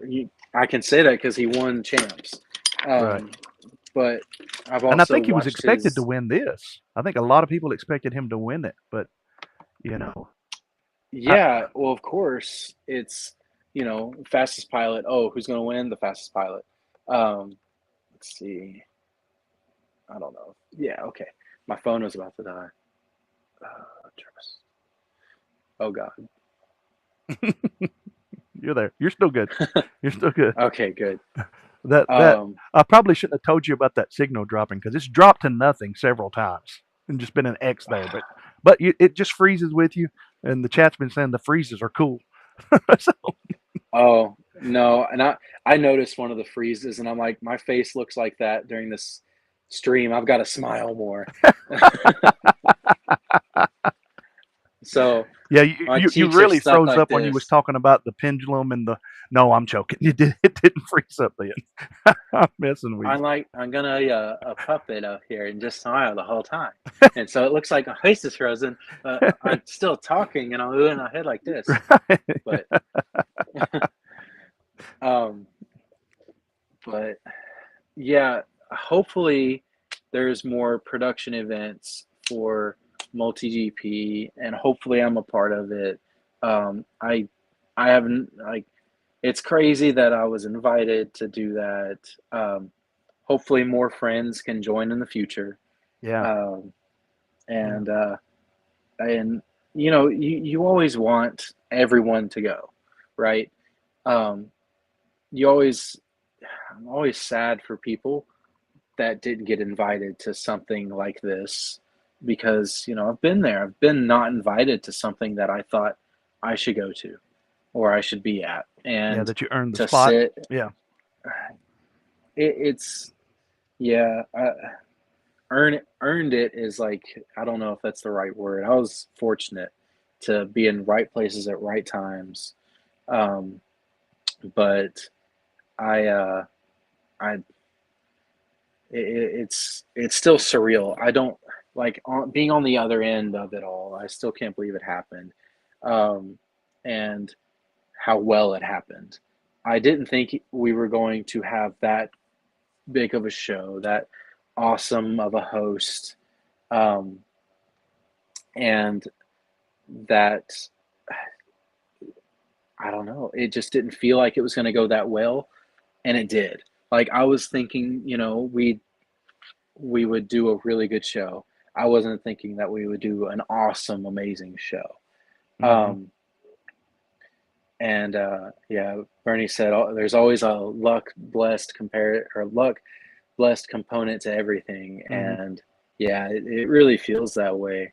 Um, and just to get to know people better, like me and Matt King um, were like friends. Like what is it? it? Like we knew each other and we talked at the Tiny Whoop 10 a couple times and at his freestyle track. But you know, in Sharjah we became bros. Yeah. Um, It's kind of like going to war with someone. yeah. So when Sean put together this team to go, he put me and Matt King on timing and judging. And I was afraid because the only time I really use Lifetime is at IO. It's been like 4 times now, and I've gotten proficient at muddling my way to get things right. But I have to ask for help. I felt so not insecure, but I was not confident because I lack competence. Um, so whenever he actually said Matt's going to run live time and Phil's going to judge, I felt like, oh, I'm competent at judging because I've been the lead judge on Champs uh, 2 years, sort of 2 years. So in 2022, I was the kind of lead judge in the judges area. And I would tell Roger if we needed a DVR review. And he would DVR review on his end and then tell Joe if it was a clean race. Or I could tell Joe directly if it was a clean race from the judges' pits. So um, in 2023, um, Roger graciously like kind of let me do the role of DVR review. And we were able to knock out DVR reviews really insanely fast because um, I cannot remember his name now. Brought his whole setup and like an owl or something like Hmm. DVR um, that you can't even buy components for anymore. Um, like he brought it with him, and we were running off of that. And I think not through OSB, but it was like a long recording, and we could just scroll back to that race, sort of like the old technology that we had used before, but a lot more precise and Hmm. 60 frames a second, or 60 frames a second. Um, and moving forward, I really want to have my own or a program that I can record like OBS live and rewind um, and do that really well. But that's just an idea for like my specific role Hmm. and how to do my role faster. And I don't think I was lacking any speed this time, but I saw like I could be faster. Um, but anyway, Yeah. I always get on these long trails of talking and I forget what the question was to begin with. Yeah, So I well, like it when you interrupt me and ask a question. well, I know Bernie said it's a lot like that from someone who was in the Navy. There's a brotherhood that can only be gained from struggling together to make something happen, and Yeah, it's and it's true with every event that goes on. I get closer to the ones who are close to me. mhm, Um, IO is, of course, a humongous place where the struggle is real. You really put your blood, sweat, and tears into making this event happen. And it's a big, summer camp for drone guys. right, Get you want to. You can go to IO and meet a new friend for life. I right, have. I would never be in this position I am in if it hadn't been for IO and the work that I put there. Um, but uh, just seeing everyone working toward a common goal, and that's making drone racing enjoyable, hmm, um, and making the sport legitimate, yeah, um, and not taking away, not being, uh, not having a big ego or anything like that. Um, that's the real key into a good team. hmm, So, and there's nothing short of the word team um, for what happened in Sharjah. It was a good team where everyone had their role and everyone executed their role swimmingly. Um, Rand had even controlled cameras, like what Sup, Grok? camera was going to be showing on the live stream. So it was crazy how much we were able to do and how many resources were given to us to utilize, and how many people that are a part of multi GP or a, a, a drone dad or a drone mom hmm, are able to come together and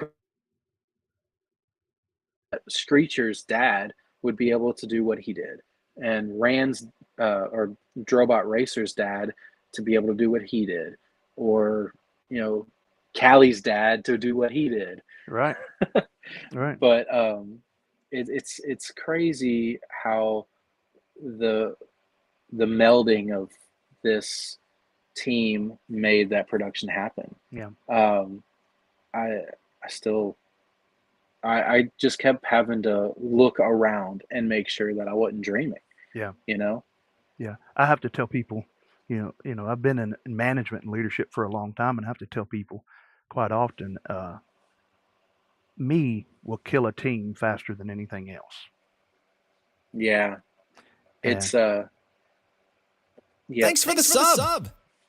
And you don't have it's the loudest voice in the room is not always the one that's listened to. So it's you have to know your place in the team and you have to know because I had said something and Chris Thomas is has been I wish he lived closer because then I'd ask him to be my mentor. But he's always open for a call. But anyway, he's always got, insightful criticism for me, or not criticism is too strong a word, guidance Mm-hmm. for me. Yeah. It came down to like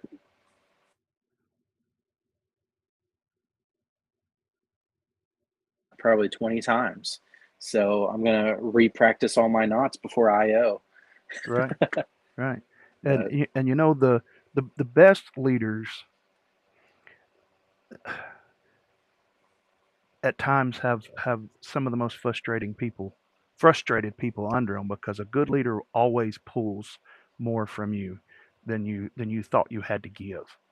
And yeah, uh, I don't think I ever felt like that because it's like in my personality to just do whatever I can to support hmm what's going on and who's doing it.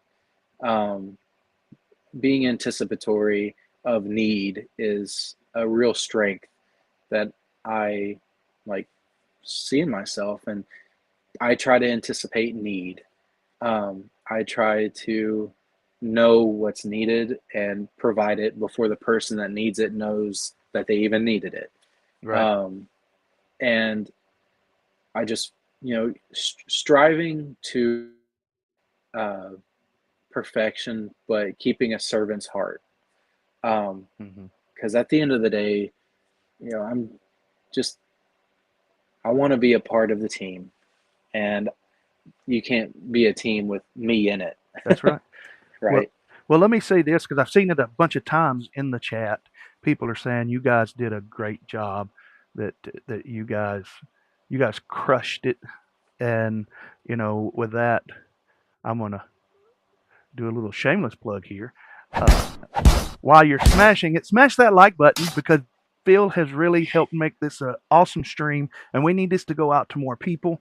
Uh, doesn't cost you anything to give us a thumbs up, and we want everything about FPV and this hobby that we love to be sent out to as many people as we can. And this is one way that I try to do it, one small way, and holding races and stuff like that. Now, you had transitioned into IO. If it's all right, Yeah. can we speak a little bit about that? Because I I can speak about IO all night. because for the I'm past sure people don't want to watch for hours. that was one of the first things that Phil said to me when I met him. Uh, we were in Big Nasty's garage in his basement, and he was like, "You have got to go to IO, man. It's the best." And I'm sitting here like, "Man, it's the first time I've flown through gates and everything, and you want me to go to the International Open?" And but after that, like at least the last 2 years, I've planned to go. Last year I had reservations and all of that, and it just didn't happen. I'm planning to go again this year. At least going to plan to be there Thursday, Friday, and Saturday. But tell us a little bit about I was what if somebody's never I was gonna went. go ahead. Give us a commercial. Give us your plug for IO, if you will, for the guy that's thinking Have you about ever going. wanted to go to some? Well, Okay. go ahead. Have you ever wanted to go to summer camp where everybody involved in summer camp loves drone racing and is drone racing and breathes for drone racing? Well, come to IO and you'll be amongst 200 to 300 pilots, all fighting for that chance to win the IO championship. Um, it's also a place for spec racing, whether it's not going to have a 5-inch spec racing, but we are going to have 7-inch spec racing. If you have any Street League quads, they're pretty much essentially ready to go. You just have to flash some firmware that's being worked on currently, and hopefully it will be out in the next few days. Now, isn't there a Um, tiny trainer track but too? I think I saw that. not a tiny trainer. Oh, I didn't know there was a tiny trainer I thought there was. I track. I might be confused. There's a tiny whoop track. And let me tell you about the tiny whoop track. Jesse Hawkins is the host of all hosts. He is the guy that's running up the tent pole to get a crashed whoop that's in a crazy rainbow cylinder. Right. If you've ever wanted to fly the real Mario Kart Rainbow Road, then you have a chance at the Tiny Whoop tent, Right. So Jesse's because supposed to be that's there an this year? I know he wasn't there last year. Jesse told me he's going big. He's coming and going in big. Yeah, he had a son like a week Sure. before IO, so there Yeah. was no Yeah. chance. Yeah. Um, We don't but blame him. yeah, no, of course not. But so I'm excited to see everybody and spend some time. We, So it's me and like Jesse summer camp became. without the purple nurples? You can have a purple nurple if you want. I'm not gonna keep you from getting your purple nurple on. And there's plenty of people that get their purple nurple on. Okay. Not like that. Right. But Right. anyway, the incredible thing is that you pull um, so many resources together to create these 7 tracks that people can go to and from. It's like little activities, at a summer camp, except for we don't have a lake or a blob or, some a go-kart. They are go-karts. So you can That's a clip, rent a golf JK, cart, JK. and for the whole ride around in luxury, and a golf cart provided to you, the gas is filled up. Um, and there's a golf cart parade that's usually led by Jesse Perkins himself. You can decorate your golf cart and parade around tracks. There are people that don't like you parading around their track, but we say, who cares? We're parading anyway. So we go around the track and essentially make a little race out of it. And for that reason, I've always art since I was a kid, and as an adult, I was able to kind of piece an old one back together, and I've been to IO ever since. And there are speed limits at the AMA headquarters, but my speedometer doesn't work, man. I don't know. Um, so now I heard anyway, that there's a mysterious phenomenon that has happened a time or two at IO concerning golf carts, that they somehow levitate themselves up onto high tables way above the crowd. Is this I something that you've seen some happen? gremlins at night. Yeah. Gremlins at night. Race Those gremlins? crazy tiny whoop. We've all had Yeah, race those gremlins. tiny. We know they're real. That's right. There might be some incriminating photos somewhere, but it did not make that person who had rented that golf cart very happy. Um, but anyway, so that's in It the was hard to past. return, right?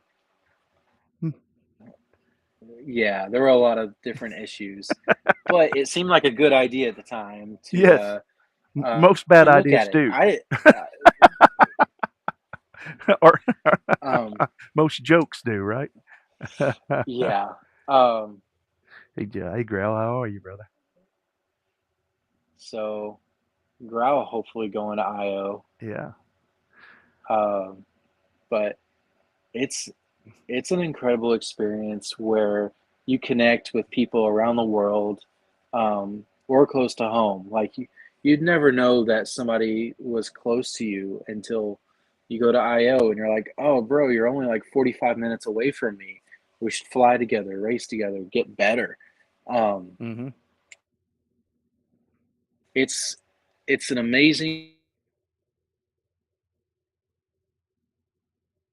Everyone is there to have a good time, and any drama that happens is usually squashed because, like, what high school does, anyone that's like kind of creating drama, the person creating drama gets bullied out, right? But Mm. not really. um That's when the purple but nurples anyway, come, right? And the wedgies, the purple nurples, yeah, or the Nerf blasters. the So Nerf there's like blasters. always like, You're right. yeah, there's always a Nerf war. Last year it got a little crazy with people bringing those gellet shooters. So yeah, uh, I'm bringing one just in case, like, it becomes a thing again. But I have a only full as auto. I have defense. a full auto BB gun. Should I bring that? No, No, no. no, gellets. The gellet guns should be banned. Oh, But last year it was a little wild west. Um, but I Right. don't think they should be there. But I don't want to be caught without one. If uh, You don't think they again, should be there, but you're bringing one, right? oops. Well, I love it. the what is it? The oh He's gosh, like, of use some course music. I am. Um, like what is it? The best stick in the hand is when you don't have to swing or something. I don't Yeah, know. yeah. But it's So me. never So bring a my go Nerf kart, gun to a jellet gun fight, right? dude, you lose unless you get somebody in the face. Um, so I would aim for the face. If they had a gellet gun, I would aim for the face, and I had like a full automatic, like the ball Nerf The Nerf balls, rival, I right? think. Nerf balls. Yeah. Right. You got to stay strapped. Yeah. Um, and I'm going to be putting a turret onto my go kart. It comes equipped with a mount, so I'm gonna So you're gonna have like the next. mini gun of jellet guns. Yeah. So Marcus Coyle actually rode along with me the first time I took my go kart there, and this was before the gellets came about. So he had an amazing like rock your socks off Nerf blaster, and we were just driving down the main strip. That, and he's just like goo goo goo. We even have a really cool video of a drone that's flying like into us, and he's just firing away at it, and you see these like pew pew pew pew into the camera. I need to find that clip again. Just like Star um, Wars, right? You just see them. yeah, him approaching us and we're shooting at him Hmm. at the drone. So setup for IO is like I meet these amazing volunteers, sunburnt, and then just smile through it. Uh, Clarence, he's my main bro now.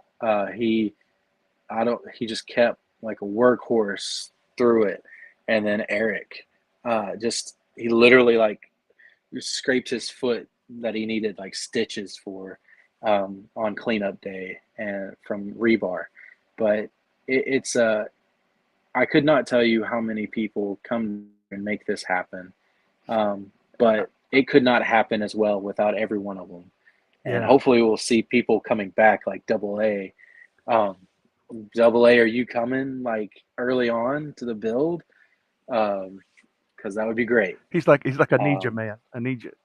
I yeah, don't know who Clarence is, but you know, Clarence Hudson. I would make a He's nomination. I don't know him, but if you he's could, about your age. okay, put him in charge His, of the RF Explorer and let Clarence be the one in charge of clearance. If you don't have clearance from Clarence, you can't race. yeah. Um, no, but just the most selfless guy. Uh, can't say enough good things. And I hope to see him like a lot. I think he was trying to get a camper together or a school bus to go to IO. Um, so that'll be really cool to see. He brought his Subaru and he slept in his Subaru most nights, Wow. maybe every night. I end up sleeping in my Forerunner most every night. Mm. If anyone who hasn't been to Muncie, Indiana, it's a very windy and sometimes rains just happen and the water doesn't go anywhere for about an hour at least. So if you're in a tent, everything gets wet. So don't leave batteries anywhere because there was somebody that actually had a fire in their tent because of a surge protector that was connected to shore power Mm. in their tent and it got wet. Mm. So it's, um, Well, I'm going to take. yeah, I'm planning on getting a hotel room about 30 minutes away, so I know that I'll miss out on yeah, some of it, but it'll be great. air conditioning and You'll, yeah, if I can make it 2 hours a day, I've got to make it. I told my wife today, I was like, I have got to make it there this year, and yeah. because everybody tells me, Marty, you are missing out. How have you been in FPV this long and not been? So So, some instructions for you though. needs you to buy a full-time volunteer ticket so that your contact information is there for whenever we're holding a meeting. Okay. Um, I think meetings are trying to be held next week. Okay. So So not last year, but if I do that and I'm not able to meet the 40 hours, I don't want to let people down. we'll fix it in post. Okay. All right. All right. That's No, this is and coming from an employee himself because I was looking at all that last night and almost employee. yeah. You know I me. I'm used to joke and say that I was Chris Thomas's lowest paid employee, and actually at the last I, race I was at, you was like, yes, I just come by from corporate. I'm from all you guys in the minor leagues, or I left don't a remember little. what you said it was, but it was great. Somebody got a little butt hurt over it, but it I happens, don't know. doesn't it? So, Yeah, but anyway, of course, multi UP is all of the local chapters put together. It they're everybody in multi GP is from a different state. Um, I don't know. Roger and Mark might be from the same state. I don't know, mhm, but everyone is spread out. Everyone is a good representation of where they're from, and that's the beauty of multi GP. Multi GP is what you make it in your local area, that's right. or how well we're able to host at events. Yeah, So IO, like no one apart from, I think Marcus Coyle is the closest one that lives there. There's a few others that live kind of close to there, but um, he's the closest one with a multi GP jersey, I think. Um, and just hope to see everybody. I can't and wait to be there. okay. And contrary to popular belief, you do not have to have an AMA license to fly at IO. Is that correct? I think you do now. Um, they just came out with something though of a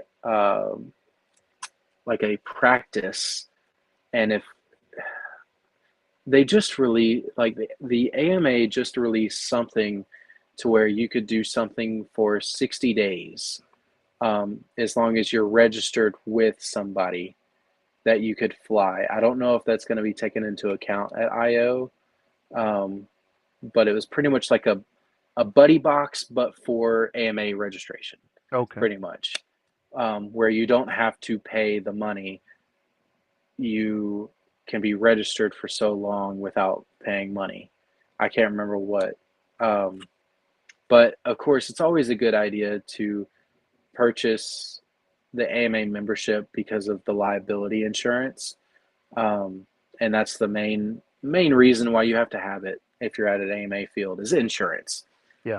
Money makes the world go round, and people's fear of losing all their money um, keeps that money going. Um, Yeah. but Okay. uh, yeah.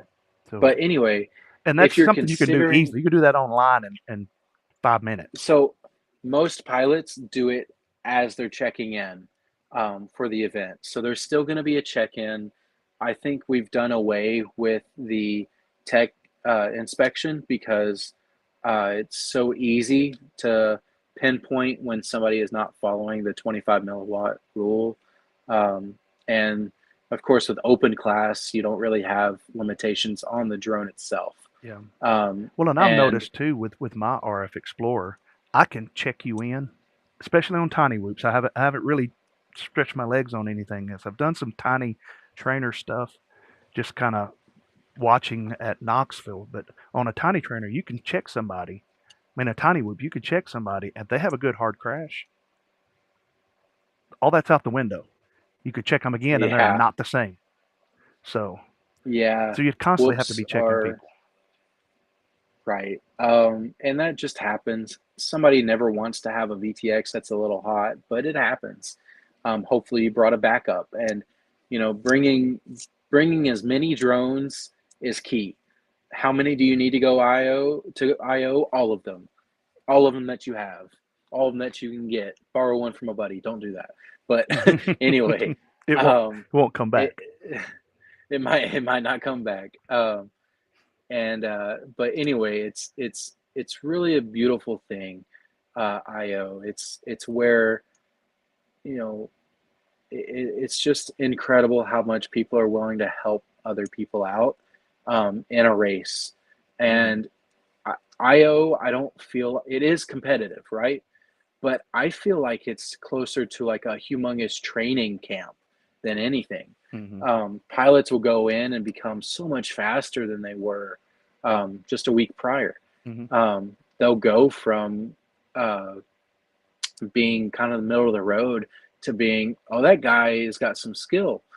You know, he's not one of the fast boys, but that takes grinding or being under 20 years old. Yeah. Um, Yes. so Yeah. Well, I remember when burnt. the first race that I was in, you were kind of over my shoulder with a pair of goggles on because I didn't even know the course on the Yeah. first IO, and you're like, no, no, no, go through this way, and I'm flying a 3-inch on 4S, and there's guys there with 5-inch 6S, and after I get the course done, I'm just kind of like Lamone, slow and steady, and and you can see it in the video way back in my channel.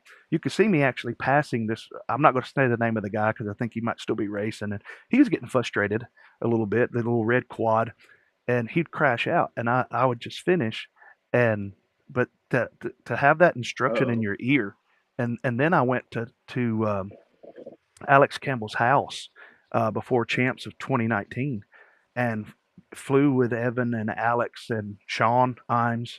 And I remember I was flying through the track, and uh, Evan he put the goggles on, and he was like, "Well, what you need to do now," as he says, "before you start going through this gate right here, you need to be looking up at the other one."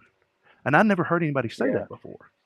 And when I started doing that, he said, "Look here, you've already cut 4 seconds off your time just doing that." Yeah. And I It's didn't know it. guidance is, you know, for somebody starting out or in the middle of the road, a little bit of guidance or just another set of eyeballs on your flight line Yeah. to see where you're um, able to shave off some time or able to do something a little bit more efficiently Yeah. um, is always just good. Always there's always people at IO that are willing to help you. Period. There's You will never not find somebody. Somebody might not want to help you at a particular moment or that a particular person, but if you're at a track, there is somebody there at that track that will help you.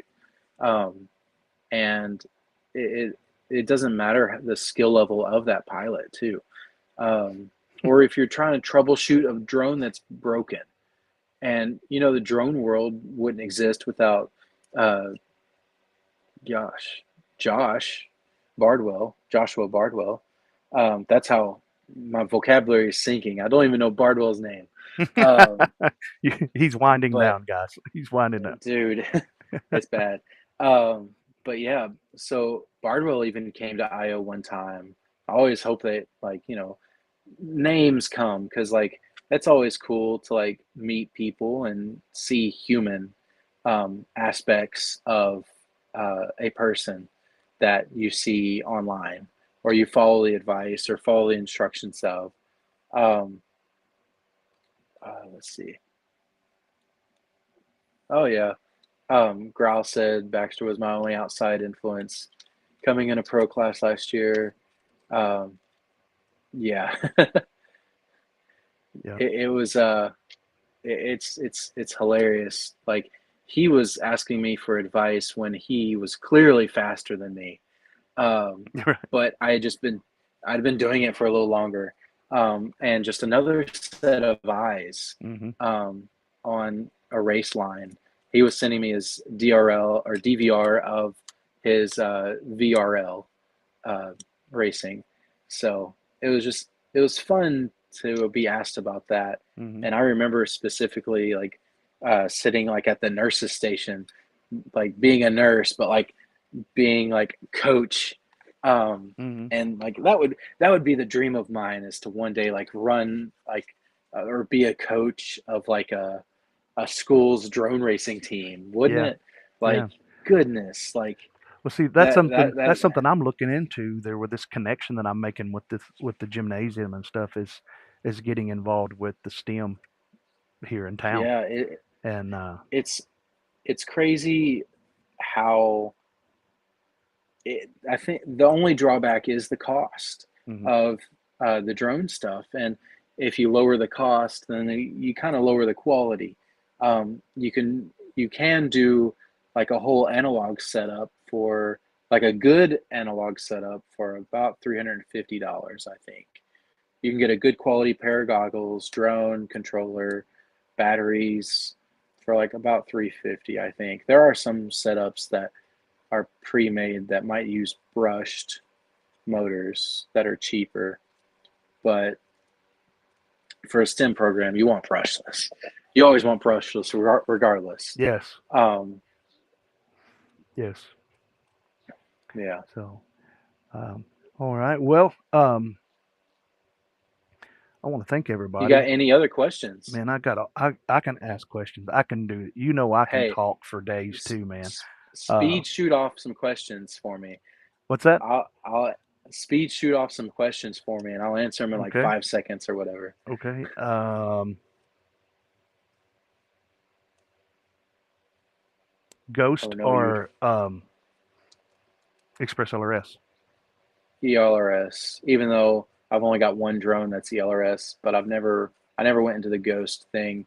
I think that Ghost actually had some uh, bleed over into video channels at one IO race before, but somebody said I shouldn't say that because they were sponsoring that track. I, Anyway, uh, I asked these. This is kind of questions I asked shoot. just people. If you could if you had one drone that you couldn't fly any other drones for a year, Practice rig. just your practice race rig. My practice rig, made by Jet, or the designed by Jet. It's just That's the 399. I the 399. No, oh well, okay. I forgot about my Spec 7. That does fly a little bit better, but I flew my practice rig for 4 years and never had an issue. So it was a tank, and it still is. I still fly with one bent standoff. All right, next question. Overall, best pilot, Min Chan or Evan? Uh, Min Chan. Um, it's it's it's because of a lot of factors. Now, best for the racing and drone community, hands down, Evan. Mm-hmm. Best actual pilot, probably Min Chan. Okay. Um, If you've seen like his music videos right. and his other like professional work, it's just another level. His racing is another level. It's just kind of crazy. Um, and I'm looking just in the chat here too, see if I can find anything. Um, well, yeah, Grouse says you're starting to sound like a rep for Multi GP. Well, I think that's what he is. I'm a rep for racing, Yes. or flying in general. I enjoy that, and I feel like MultiGP does the best at spreading the sport and making it possible for local chapters to exist. Okay. Um, Even in tiny whoop, so 65 millimeter, analog or HD zero. um, HD zero, because I'm not competitive enough to need the weight savings. Yep. Team Fat Whoop, baby. It's Team Fat Whoop. well, I have been flying like an analog Pro 75, and it uses like 45 millimeter props. Yeah. So I won it for free in iGal competition one time. I have a bad habit of doing iGal or race gal for exactly half the weeks that it goes on for, Mm-hmm. and then I just get too busy. Yeah. But I've done every one of them, but half of Yeah. them. See, with me, I hate it. I mean, really, it gets in my head to start something and not be able to finish it. Um, and that's why I've never done an iGal, never done a race gals, because I just know that I'm not going to be able to commit to the level that is. Uh, So I think next time it happens, we should just do it together and make it a thing. And if we do one week, we do it. If we don't, we don't. But it is fun. we could It call it like so. Fat Blaster. Oh no. Come up with a new person altogether. Yeah, we are an amalgamation of us. Our beard will be a weird mix of pepper and red, with some red gray, pepper. get the gray right there. Yeah. Um, but yeah, it's gonna be. I But think we should preferably do it, thicker like yours, because yours would hide my double chins. dude. It only since I turned 30 has it started to look okay. But it took 30 years to grow this beard. Um, but That's what I tell somebody. The kids or something will ask about my belly at church, and I was like, you don't know how much money I've got invested in this. It's a lot of yeah, money. So yeah, shaping and yeah, yeah. addition to. Well, But speaking of beards, so I promised the 901 or 901 group that I would match like their cut or even just do mutton chops and a mustache. So getting rid of all this and leaving that big mutton chop. So I might look a little funny at IO. oh, But they wanted me to do it for champs, and I was like, I can't do it just for champs. But IO, I'm spending a whole week there. so That like is I guess Mrs. champs is a Blasta week, all but right with that? I mean, I'll shave it down, all of it to match before I get back, and hopefully enough will grow out. I won't look like I'm a 12-year-old, or I'll keep a mustache. But Right. my friends like to call it the molestache whenever I have just a mustache. Oh, Yeah, it's like a bad trooper stash. yeah, but worse Where- because I have a big face, yeah, and the mustache is like, me too. all I've always had a big head. So, uh, right. Next question: next question. boxer briefs. That's what I'll wear. All right. Marianne or Ginger? Oh God, Marianne. Yeah, of Yeah. course. No, I don't want a ginger. Ugh. Mm-mm. No, no, no. Okay. Um, man, I don't. 65 millimeter or UWL? UWL. It's it because of what it can do um, for the sport overall and how how well it's being pushed out Yeah, or pushed like out. yeah, yeah. That's what I actually spent the night doing last night after church. Was at church running two 75 millimeter UWL fat whoops with HD zero on them, and of course that's the whole Oh, premise nice. of UWL is it must be a fat whoop or it doesn't Yeah, meet spec. So, little heavy. yep, little heavy, So and what's funny is Sean Taylor actually brought his like UWL spec drone to Sharjah, and he was flying around in a dinner hall, like that, an empty dinner hall that's for like mhm, events. And then it became a whole thing where people were racing around with tiny whoops, um, during the day. So, or a little bit, just to get smooth again. mhm. But Sean Taylor is still an incredible pilot. Yes, Like, just because it was back a time ago, he is still a great pilot. Open class, I don't think, he'd really be able to, maybe even, he might be able to make it to pro class. I don't know.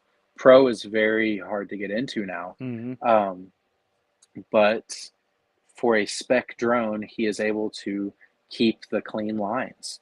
So yeah, he won one of the matches or one of the races. So yeah, yeah. it's And crazy. uh, Growl asked the question. He said, "Is Phil actually going to start racing again? I need to see him back in the grind." I keep wanting to buy a computer that's able to do a simulator. My computer just isn't able to keep up with my speed anymore. It used to be um, that like couldn't keep up with the computer, and now I'm seeing the limitations of my machine. Yeah. So I can't keep training that way. The Mac 2 And I Mini is just a good mowed. way. For it's like Yeah, 500 bucks and I it's like smoking fast. Or the well, 3 now. I've been toying with the idea of getting that ROG Ally, Yeah. but then that would literally be like its only use case, or just a MacBook Pro.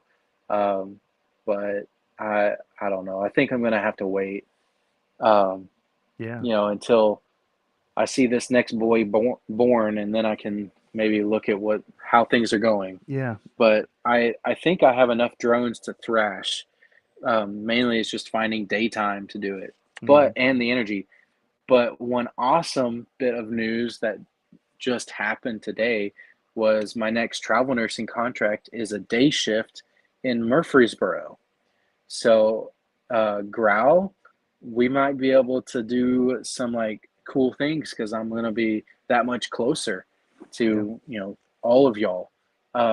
And being on day shift, my other 4 days of the week, I'm going to be awake. So that's been, I think, what's hindered me more in the past is that I've worked night shift. So I'm usually sleeping during the day, or I just don't have the energy. Yeah. Or somebody's And calling you and I, waking you up. dude, I'm no, sorry. He was I gracious to appreciate when take my you, call.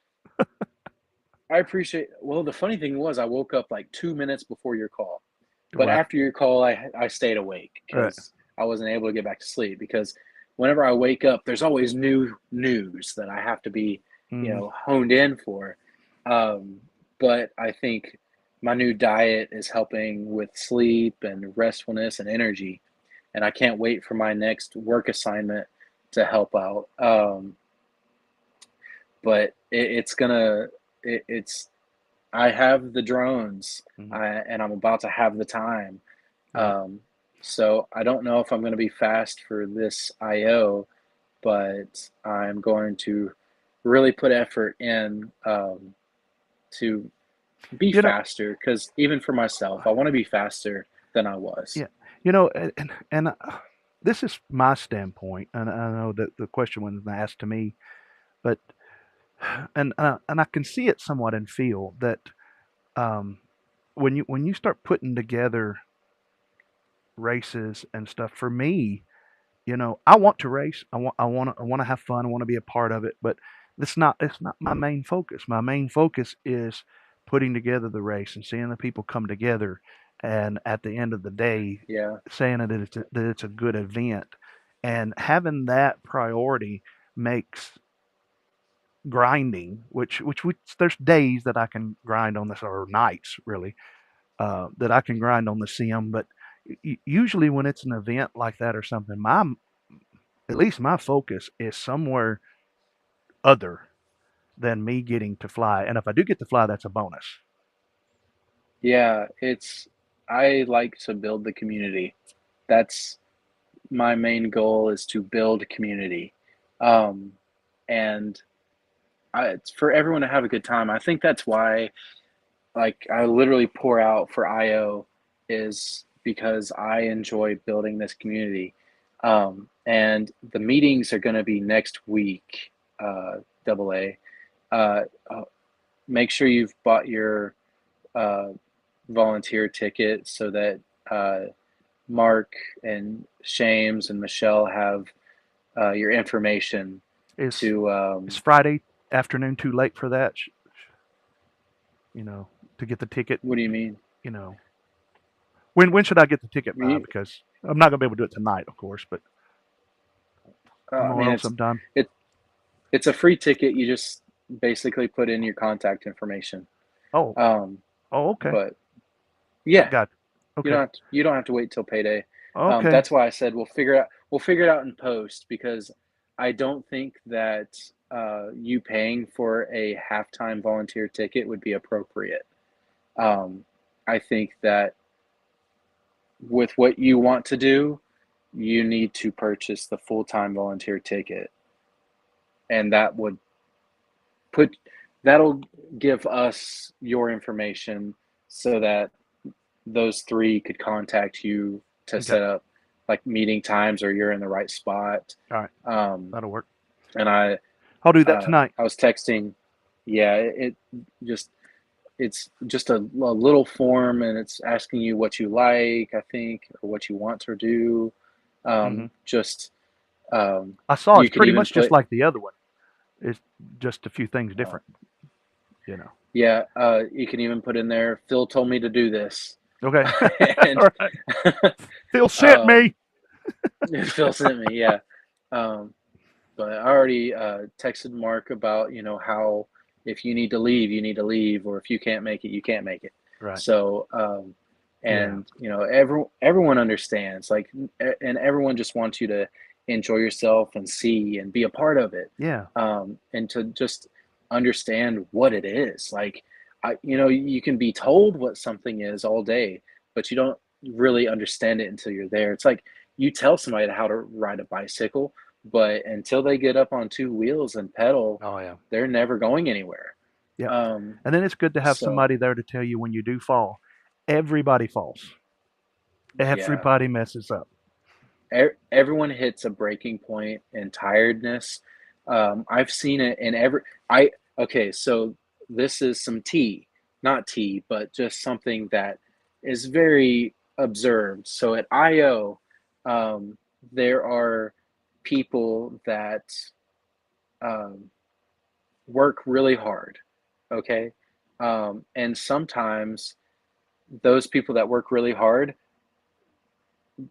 might not see how hard somebody else is working, or they see how little somebody else is working, Hmm. and they get it in their head that that other person should be working as hard as they are, or that they should tone it down because other people are toning it down.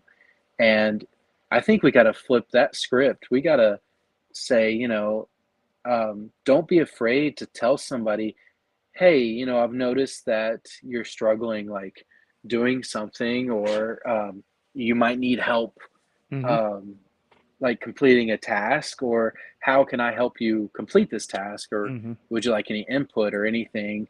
Um, but I've seen every person that's been in the core, like, build and tear down group hit their limit. Like, and I mean limit, man. That sun, when you're baking after the event is over, Hmm. um, I've seen Marcus hit his limit. I saw Double A hit his limit. I've seen Claire hit her limit. I saw Chris Thomas.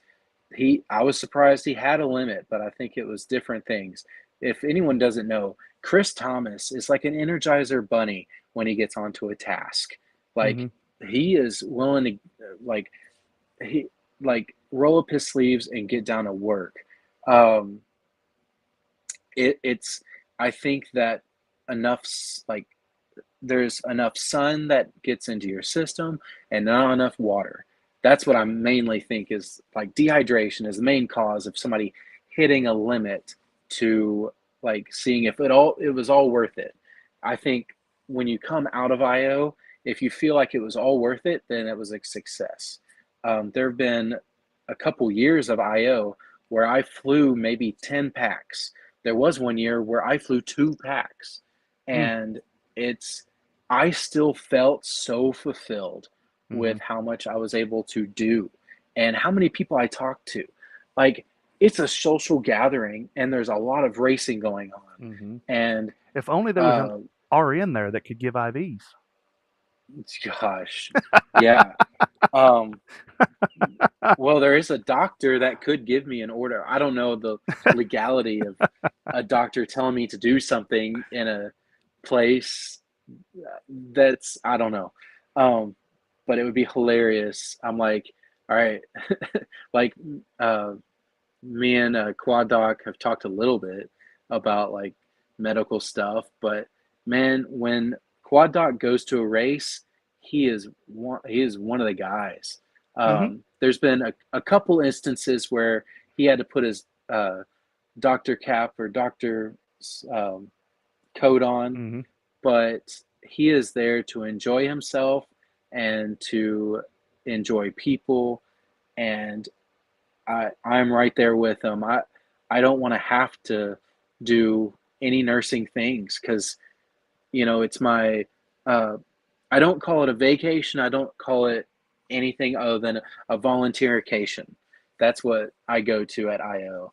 I I work way harder in 1 week at IO than I do in a month on the floor of nursing. Yeah. And I think it's just based on like just that's where my passion is. And that's I'm passionate about people. So, and of course, I'm not like lacking in my nursing, but Right. like it's a different work. Yeah. Like Yeah. nursing is physical sometimes, but I really go all out physically in Muncie Now let me and ask you this. Let champs. me ask you this question, and I think I already know the answer. It's not on here.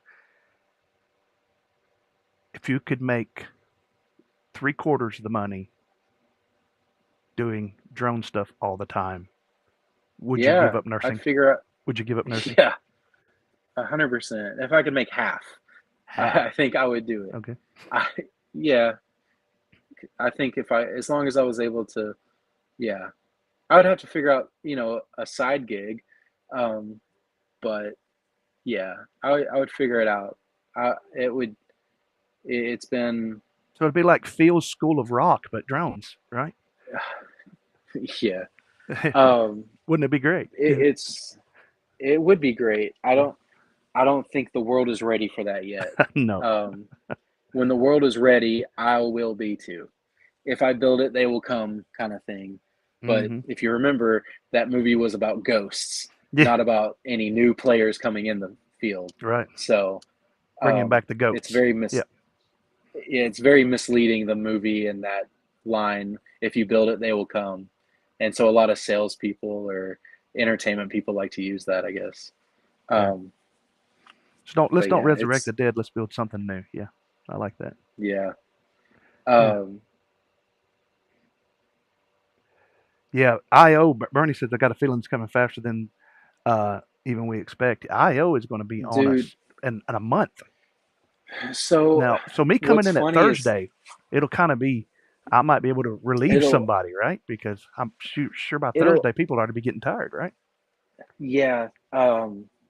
It's well, Friday I think is when people will start to get a little um, tired, but I don't think that's going to happen this year. So there's been um, there's been a few more volunteers.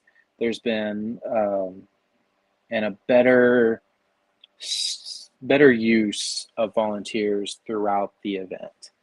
Um, so to make it easier on everyone in any instance. Um, there's always if you don't see that IO is going well in a particular case, then don't be afraid to jump in and do something to fix that. I Mm-hmm. think that's what people get messed up in their head is that, you know, I paid this much money to come and race. I'm not going to lift a finger. And I hate that attitude. Like I Mm, understand, but I am that you don't have a fan in me. yeah, I if you see something that's lacking, yeah, then jump in or tell somebody don't complain yeah, about it. Like don't just complain. If you just complain, then that's all anyone hears is complain. Don't come at me with a problem and like something I can't fix because I mean I'm pretty much like divvied out for IO all the way, and I'm sure there will be holes that come up that need to be filled. So I do have planned race times, so I'm excited for that. That I'll be able to race, and there's going to be there's a good set schedule with volunteers at tracks mm-hmm. and swapping around tracks, and a lot of the volunteer um, a lot of the volunteers at the tracks would be able to run the race by themselves. So um, Spicy and Johnny Fly actually ran their own track and were able to swap off themselves who's racing and who's running things. They were able to do all the racing that they wanted to. Right. Um, and it was a good strategy that Sean Ames is going to take in, and he's already put in to account, where you're partnered up with somebody that's going to allow you to race. You're going to hopefully be competent enough to allow them to race also. There's not going to just be a one-man show, or a person that's only running flight line and a person that's only running Right. live time. There's going Right. to be people that can do both. Or if you can't do both, you're going to be shown how to do both. Right. Um, You'll leave there and being able to do both. Right. yeah, it's expected that you're going to, like, as a volunteer, you have that, uh, like, forthcoming to say, I'm here to be a servant. Um, like, for at least that time, um, that time slot. And there are plenty of people that are going to come to IO and only be a part of build, or only be a part of running the tracks, or only be a part of cleanup, Right. or even hospitality. Um, there's Right. uh, there's if if you're wanting to volunteer, then there is a space for you. There's always space on build. Like, you can never have too many people on build, because if we have 20 people that come up to build 6 tracks, that's basically like 3 people putting together one Mm-hmm. track. Only when we're putting together IO, we are doing it so efficiently now. Um, we've taken what we've learned in the past and making things better. Um, and it wouldn't be possible without, like, Double A, his hard work throughout the years. I wish he would have been there last year. Mm-hmm. And then Marcus, his hard work. Me, Double A, and Marcus were all figuring out in a barn one day, like, or a few days before IO was supposed to happen. We were just figuring it out there. Um, and since then, we've learned that we need to have strategies, um, going and looking at the book. So the book is like Mm-hmm. the Bible of IO. It's Right. what you take and how you build IO. And Mm-hmm. so, we're able to tailor it to make it make sense. Because just because something makes sense when you write it down doesn't Right. mean it's going to make sense when somebody reads it, or it just gets lost in translation, or something that is connected in your mind is not connected in somebody else's. Right. So it's become really good. And the storage container that we have Right. has everything separated out now, and we have the actual measured pipe, so there's not going to be as much cutting. Hopefully, we're not going to have to cut a single piece of conduit, this entire next IO. Um, and that's what I'm really looking forward to. I'm looking forward to taking components out, building, or taking raw material out, building the components of the track, and then sending those components to the track, Mm-hmm. and then it's built. So a the ultimate goal is always to get, Cole, or his race name is Lucky, out there with his geological survey equipment Mm-hmm. and pinning the whole track. Yeah. Um, there's a little bit of situation where we would get to that track and not know exactly what element is where, um, based on just uncertainties. So, the idea this year is that we're going to have somebody actually hammer in, conduit right next to, um, Cole. When he puts a flag in, you're pulling that flag right up and putting in a rebar and slamming it in. Mm-hmm. So we have one less step or one less miscommunication Right. that can happen. Um, I feel like we're having an IO meeting right now, Right.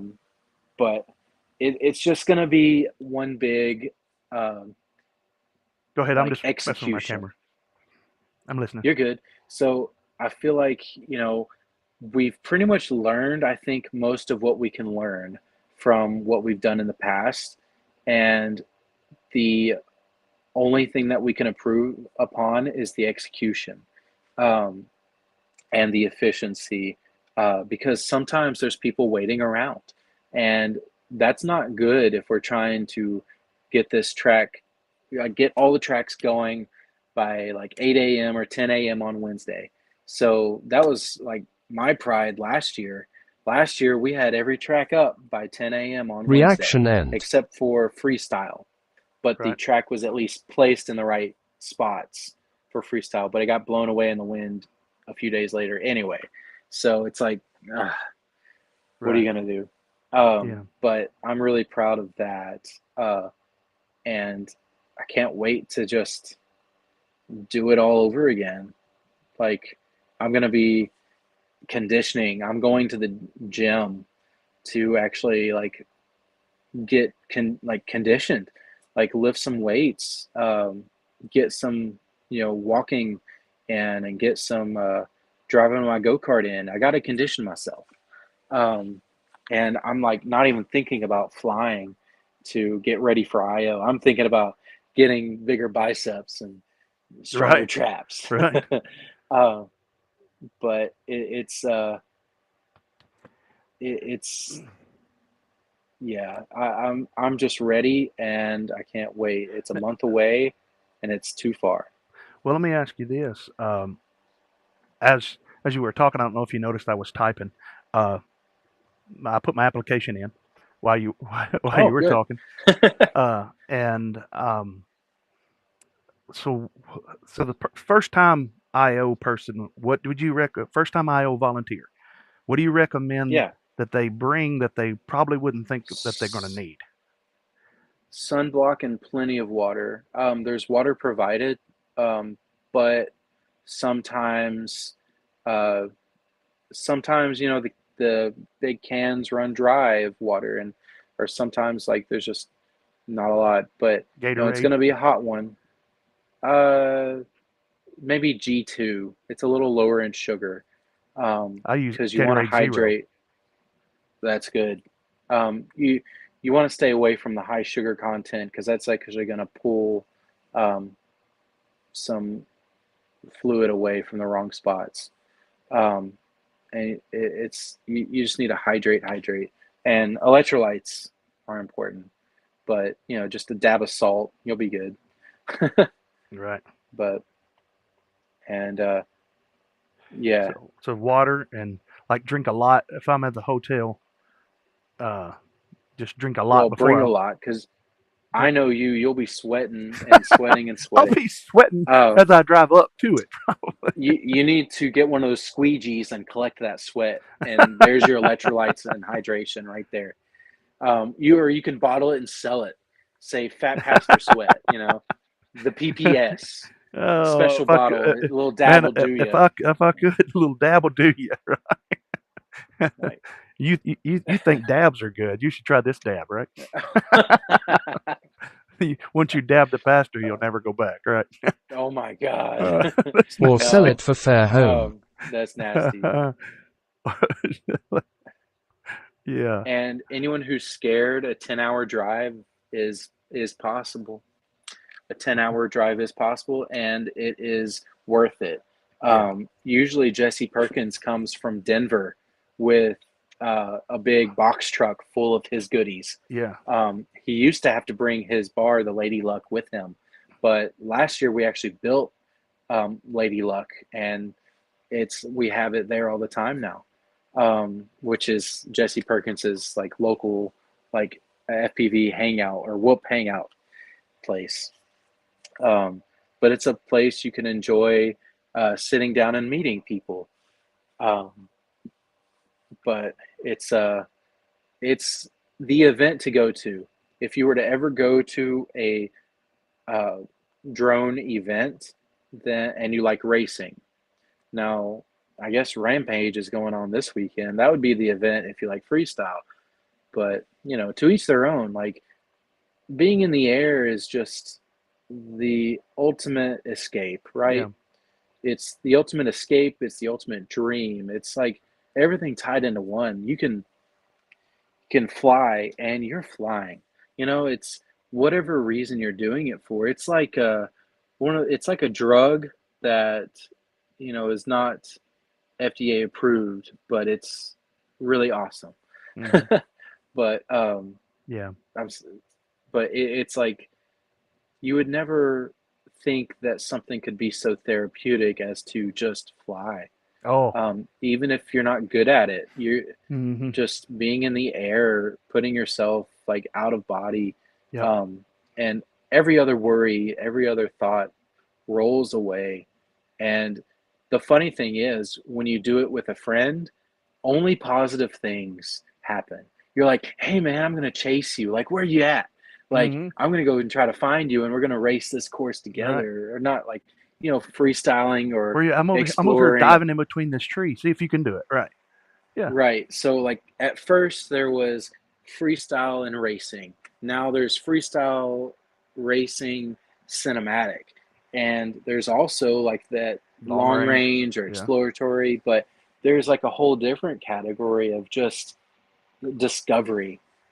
Like cuz usually long range is up high, but like low elevation discovery is like what I call it. Like when you take a whoop through your house, Mm-hmm. you're like, I've never seen this tree or chair from this angle before, Mm-hmm. and like, Right. what is that like piece of gum doing underneath there? Yeah. But it's just being able to explore your world, and with people, or hearing like a crowd that's watching you fly, or rooting you on. Like if you're getting better all the time, people are rooting you on, or if you're just positive, like people are rooting for you, man. Yeah. Um, It's like rise up it's and meet me in the air. rise up and meet me in the air. Yeah. Don't be afraid to scare. That's right. Um, Oh, you got to rise up I, to meet me there. That's right. my name is Oh. Philoblasta. I'm gonna lay down those bars, um, Mm-hmm. but it's I'm just excited. Like, what have we been talking now for close to 3 hours, Close to and I 3 hours. could still go on. Yeah. I it's crazy. I told my wife like I'd probably be on for like an hour. I don't know how many things I'm going to talk about, Mm-hmm. but I feel like I haven't stopped talking. I need some water. You haven't seen me take a Right. drink. I don't know where my I water can't is, go on. but I'm not needing water. I'm needing to pee. So it oh won't be too long till I have to wrap it yeah, up. But you can't uh, hold that too long. yeah, yeah. Uh, but yeah. So the uh, I would have bought the ticket last night, but I'm kind of glad I didn't buy the part-time ticket. But so No, it's yeah, done, just and they got my information, and the key thing is the information. My email, my personal email is not the same as the PhatPastor email because I just get well, so hopefully much. whatever email you put in there is one you Yeah, check. yeah, yeah. That is the one I Okay, check.